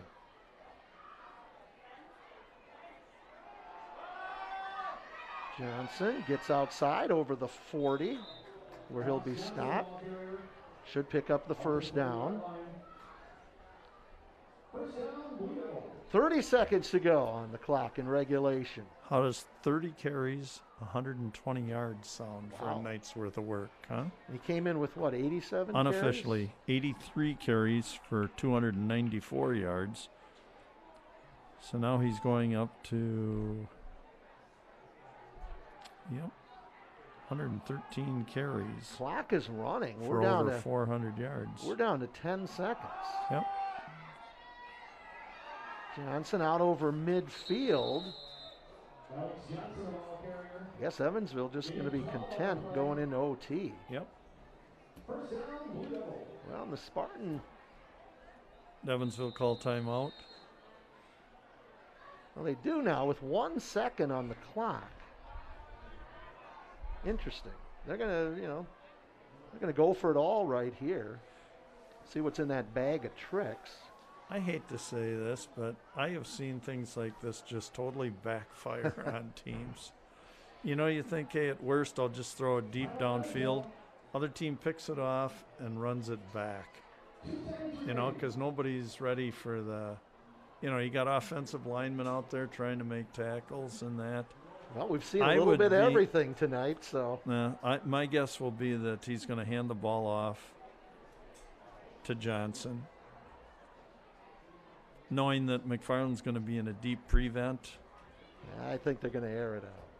Yeah.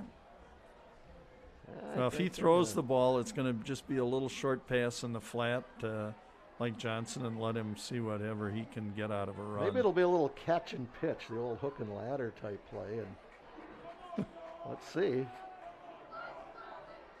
I'm going to guess no, because he's going to go under center. Appears it'll just take a knee, and he does. We go to overtime. All right. Tied at 13. Yep.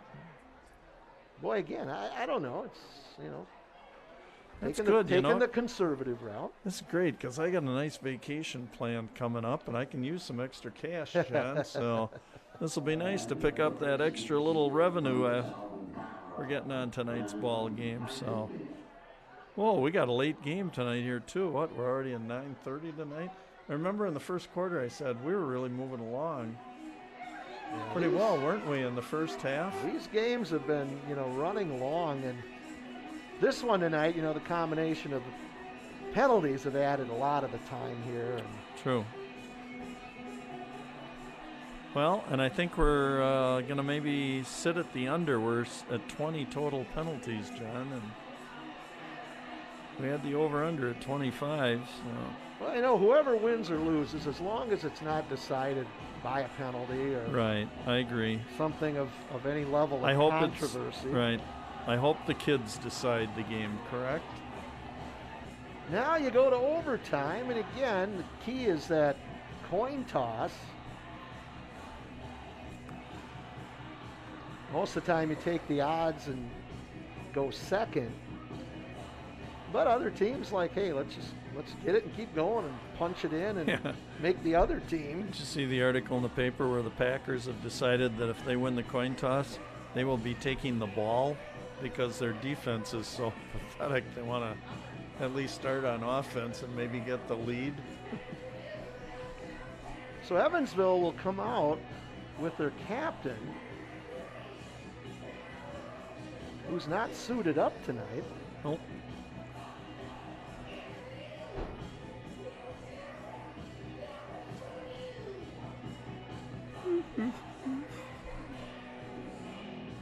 Yeah, it used to be it was just an automatic, you know, you took the ball, but now it's all this defer and I don't know, you come out and you play it, you know, and to start the game, it's like, to me, it's like, yeah, I want the ball, you know, I want to be able to.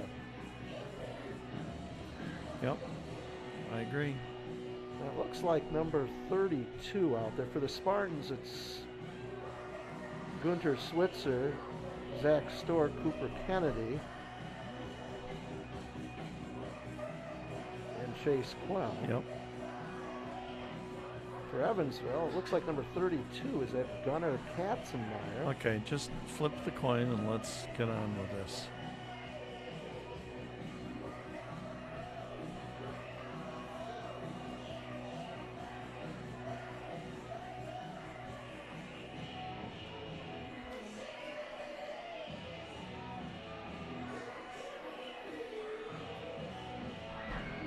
So Spartans,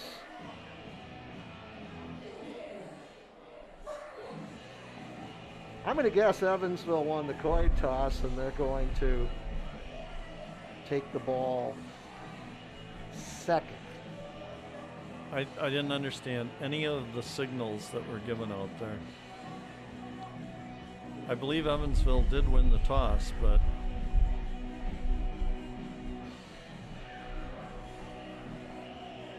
so we're going to go scoreboard end. Again, the win that we have had would be at the backs of the Spartans.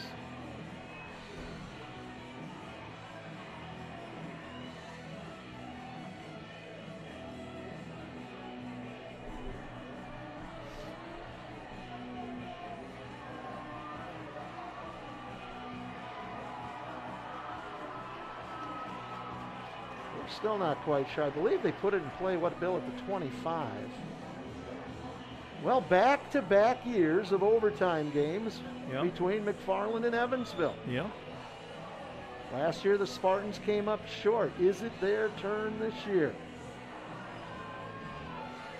Offense is going to have to do it here. So ball will be at the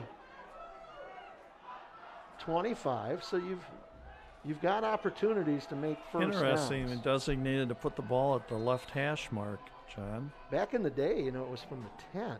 Yeah. And you got 4 plays. Oh. Boy, drilled in the backfield, and that is Boom. Stephen Kopecki. Hello. That's a hello and a goodbye in the same play. Yeah. Chase was met by a truck. So loss of 3. Look at that, Kopecki. Oh, that we call a decleater. Offense has got to get something going here. Ouch.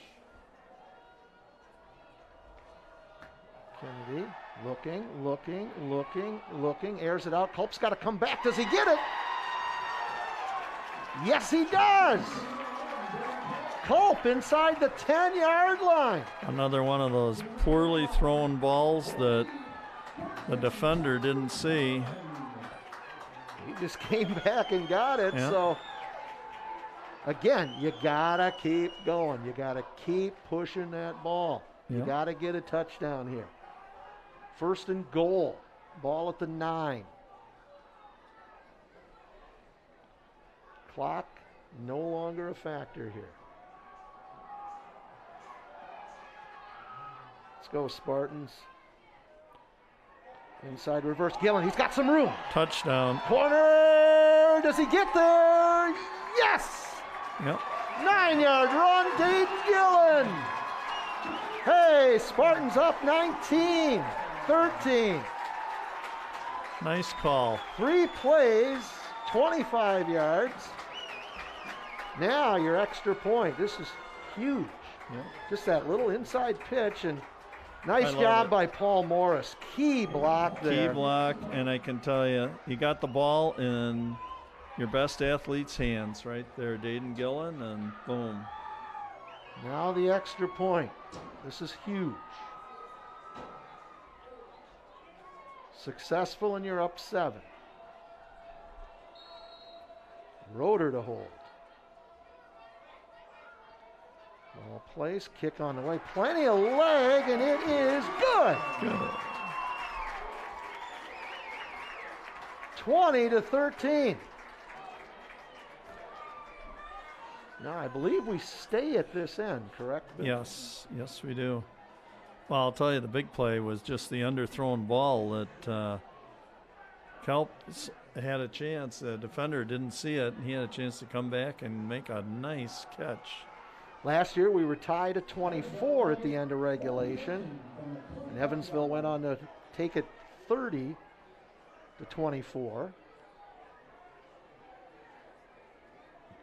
Now the Spartans score first here. Fun Friday night football, huh, John? Oh, it is. People getting their money's worth. Yeah. And again, that student section over here for McFarland, they have stood the entire game. Yep. Again, nice I think crowd kids from after Evansville. last year just happy to be out doing things, John. Now defense. Yep. Let's answer the call here. Let's get a stop. Here come the Blue Devils. Pretty loud on our side here, isn't it, John? Huh? It is. Yep. Good to hear. Chase Maves, the quarterback.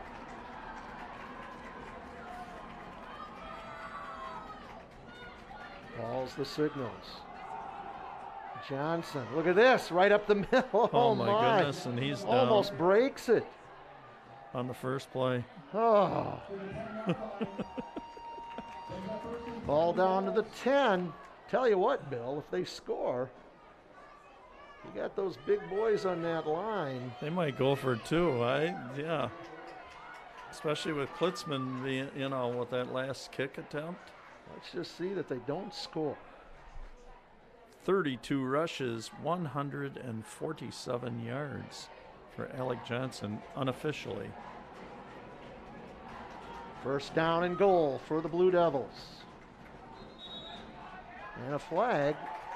That's going to be a walk-off against Evansville.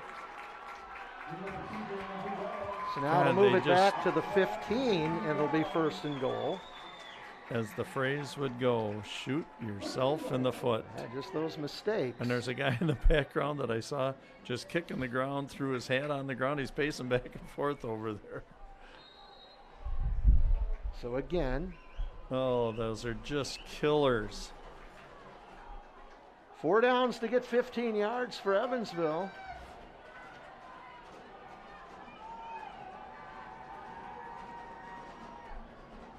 Bars goes in motion from right to left. Johnson only going to get a yard. Second down and goal from the 14.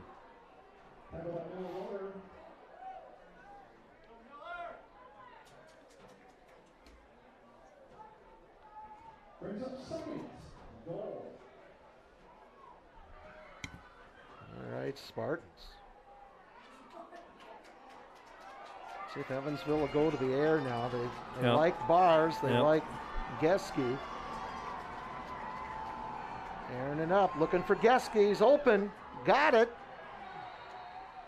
Pushed out of bounds. What is he down about the 4-yard line, John? And we've got an injured Spartan. Yep, down to about the 5-yard line. You could see that play again, just that little out pattern. Yep, they're at the 5. And Evan Redkowski went down after that play. So again, 3rd down and 5. Spartans lead this one 20-13. Now you got 2 plays. You got to keep Evansville out of that end zone. Yep.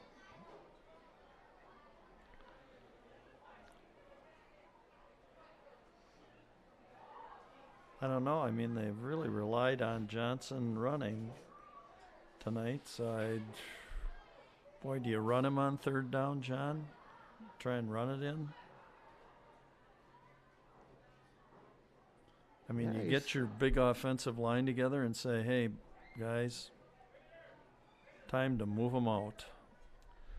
Yeah, I really need you to make a big push forward. And I can see him doing that. Just keep that, run behind that big offensive line. And so 20-13, Spartans on top by 7. Or what about this play, John? In my olden days, I would think of this. Put Maves under center. Make McFarland maybe think, geez, maybe I'm going to quarterback sneak and just push him forward for another 3-4 yards or something. Have him fake the handoff to Johnson and roll out and do a naked bootleg himself around the end.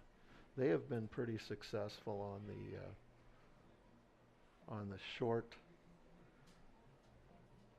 4th and shorts and 3rd and shorts, and right.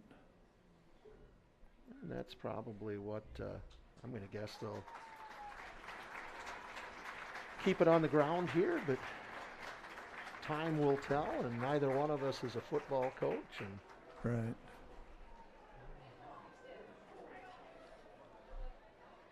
Jay Hansen and Coach Ackley.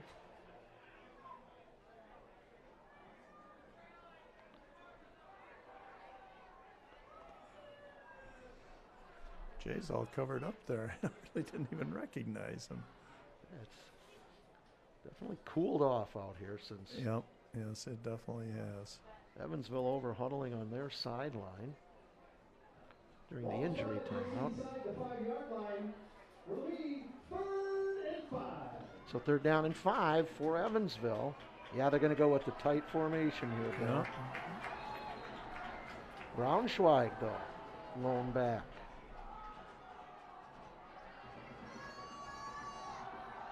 Straight ahead into the end zone. Touchdown, 20-19. Boy, they overloaded that right side and just brought him back to the weak side. Bill, I tell you what, you go for 2. That'd be my call, John.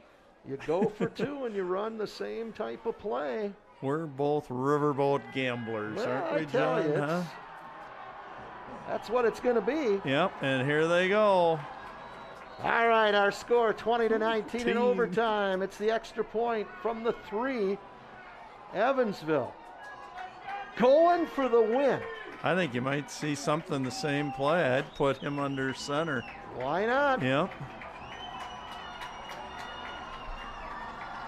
From 3 yards, it all comes down to this.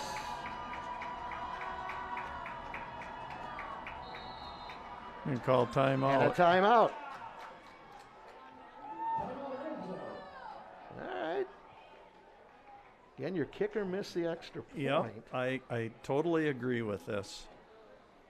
Because you know what then, John? This is decided by the kids, right? 3 yards. Kids are deciding the game. Yep, 3 on yards both sides. will decide this one. Yep. 20-19, Spartans on top. And again, the winner, 1 game away from the playoffs. The loser, still 2 games away. So big, big, big 3 yards here with a lot of Well, Yeah, a lot of Evansville- future considerations here. Evansville will have Monroe, Edgewood, and then finish with Whitewater. Wow. So They will be favored in one of those 3 games. Certainly, Yep. So only against Whitewater. Those 2 other opponents are going to be pretty challenging. boy, here come the Blue Devils right up to the line of scrimmage. Spartans just getting out there. Boy, look at the beef lined up on the right side here. Oh my, here we go from 3 yards. And the Spartans will take a timeout. We just got to make sure we get the kids out on the field ready to go here. Let's go. Spartans. Love it. Comes down to a 2-point conversion for Evansville. How much more airtime do we have here, John? Huh? Is there a limit?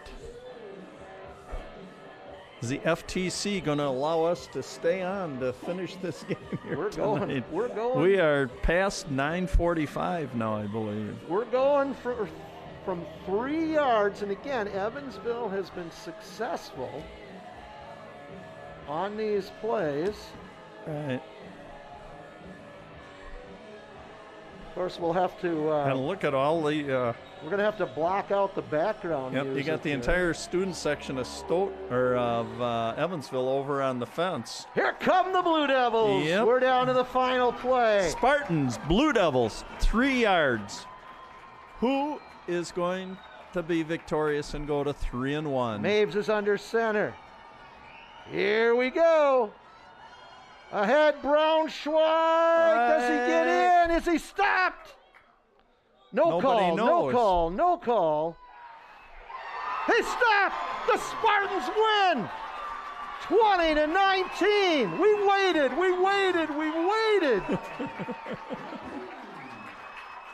And they deny the Blue Devils, and the Spartans get the win.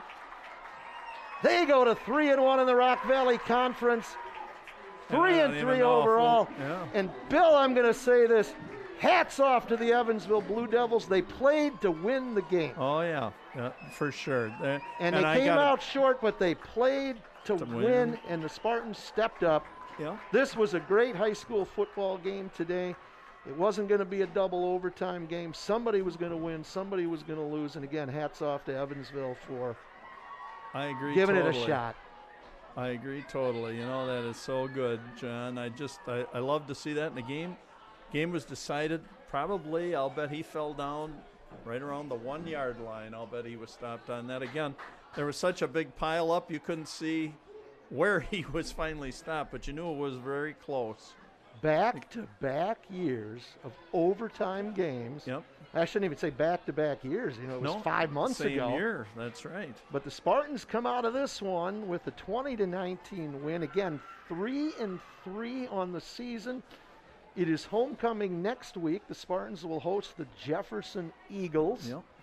Then they will go to Monroe, Monroe. and then they'll be home for Edgerton for senior night. Yep. So again, 4 wins, really that Should get pinnacle that you you're in. looking at in your conference. So, yeah, the Evansville players hanging the heads a little bit, but hey, they left it all on the field. They went for the win. Yep. They come up short, but A fun Friday that's night. football. You know, it was decided by the kids. Yep. Just a lot of drama there at the end because we had no idea John, if he you got was pretty in. excited if he there was at the end. Yeah, huh? just about as Wow. excited as I got at that last volleyball game. We have set the standard quite high now for volleyball. And boy, this football game, this was great. This Yeah. was a great game. And again, everybody left it on the field. Yep. A lot of penalties tonight, but you know, in the end, it came down to one play. Right. And the Spartans had the answer. So, Bill, this is a great one. I'm going to let you wrap it up here. All right, John. Thanks a lot again. So once again, final score tonight.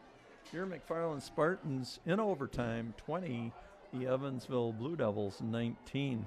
So on behalf of the McFarland Cable, WMCF staff, Stephanie the Queen Miller, Andrew the Bearded Wonder Mastermind Day, BB Benny Becks, and Patrick Hasty Tasty, John Wells, our play-by-play announcer, and myself, Bill Cather, stats and commentary. We hope you've enjoyed tonight's telecast. It's our hope we provided our athletes with another special memory, as well as provided an opportunity to view these athletes and their accomplishments for many of you who could not attend for a variety of reasons tonight's contest. So we thank you for your continued support as viewers. So signing off, I will again say God bless, stay healthy, stay safe, and good evening from McFarland, Wisconsin, USA.